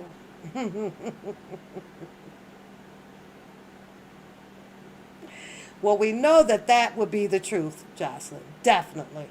We know that. If there is some truth about Mr. Robert Sylvester Kelly being acquainted with Mr. Kelly to put his documentary out, I don't even know who that is, y'all. I have no idea who that is. So if she's gone, she's gone. Never seen her. I've never seen her in here. Hi, Sherry. Never seen her in here. So I guess you guys must know who she is, because I surely don't, Priscilla. Mm-mm, not at all. I've never seen her. No. But, yeah. Mm, if only we could have had the story. Um, the documentary with Mr. Kelly first. If only that could have happened. You know, we'd have been looking at this whole thing totally different. You know, we wouldn't have a reason to be out here hooping and hollering back and forth with everybody. You wouldn't have to take this person's word over here or deny this person's word over here, because we would have actually heard it from the man himself. We didn't get to do that. So this big old whirlpool now is just open up where everybody can be voiceful in all kind of directions that you at whatever they want to say and make it sound freaking believable or unbelievable. And it's just hilarious to me. So me, I just laugh at it. You know, it is what it is. So, but that's where the confusion came. And I do, have to understand. And he has no shame in his game. Shabazz don't tell you that I'm going to eat. So I had to switch up the game. He went after them over there. I'm going to need this damn story. It was the hottest freaking topic. It was the hottest story out here in the fucking nation. Wow, he said it. Why wouldn't I not grab on it? Why wouldn't I not grab on it? So the question now lies is, will all of the information comes out, since he's starting to drop these episodes after episodes, his podcast episodes and episodes and episodes. Okay, Native. You know what I'm saying? Will his story continue on?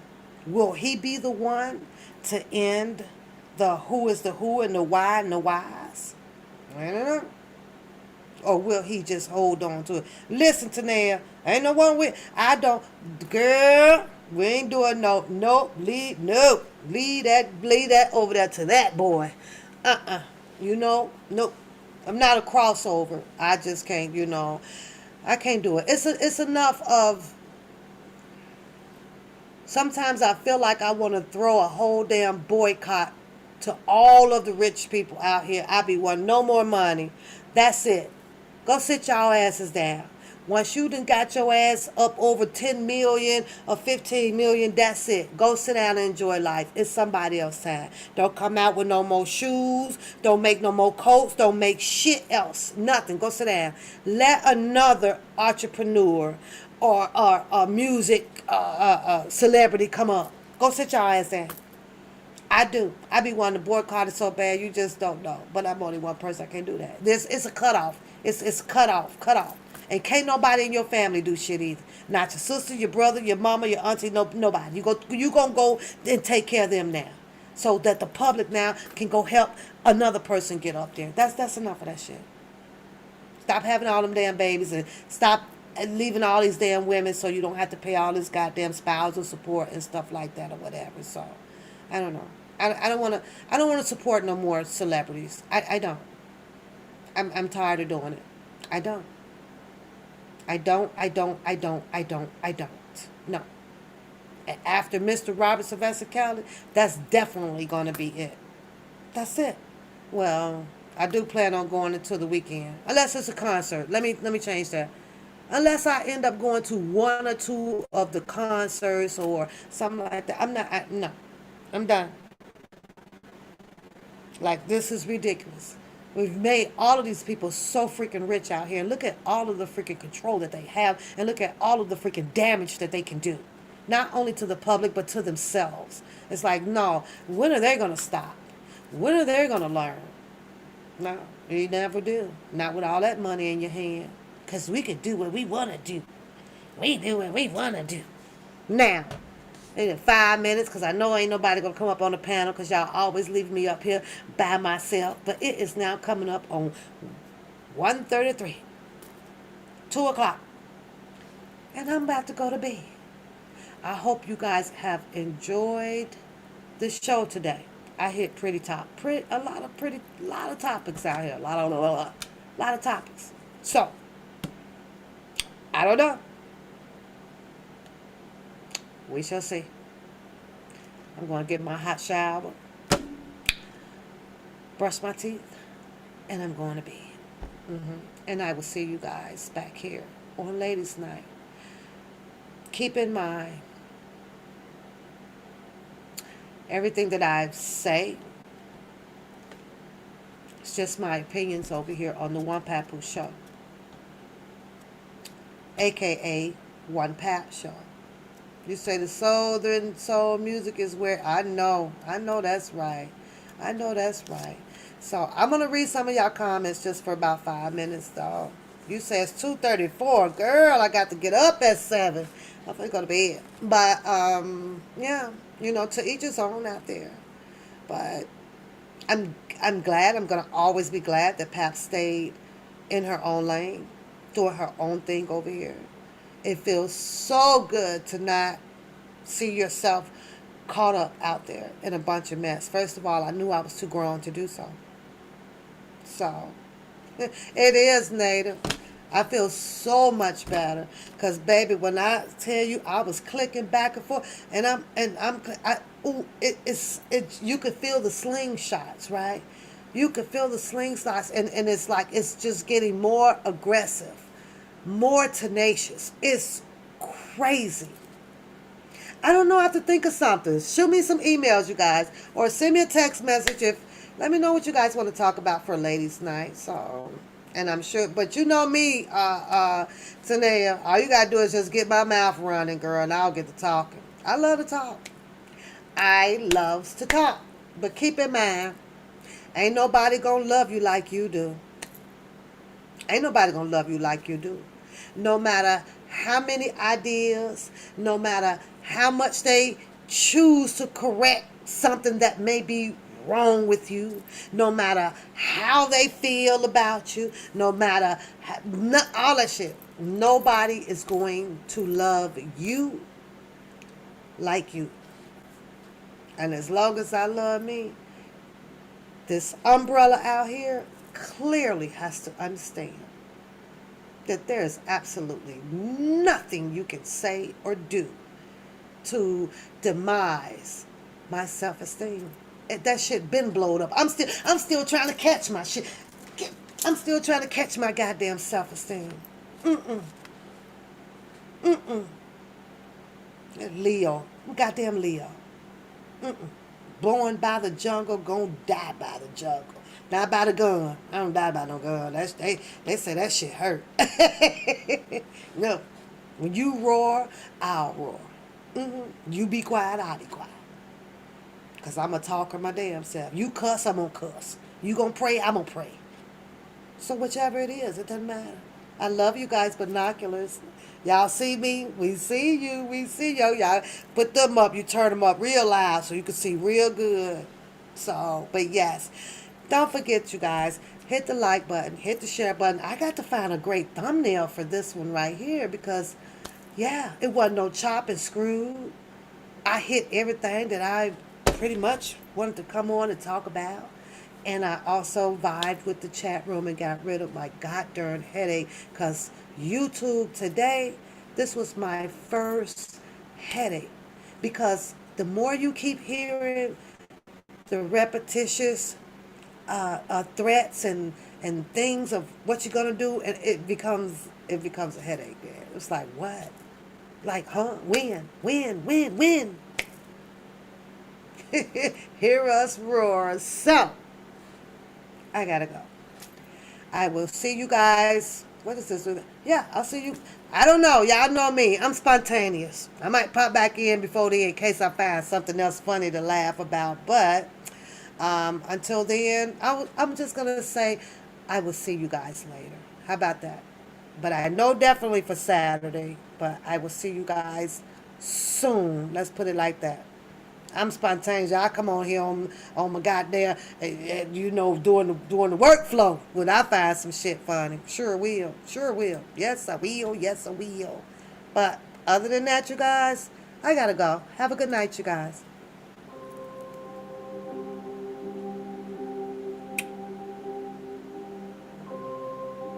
That's how it sound. That's what really is. Hey, sitting like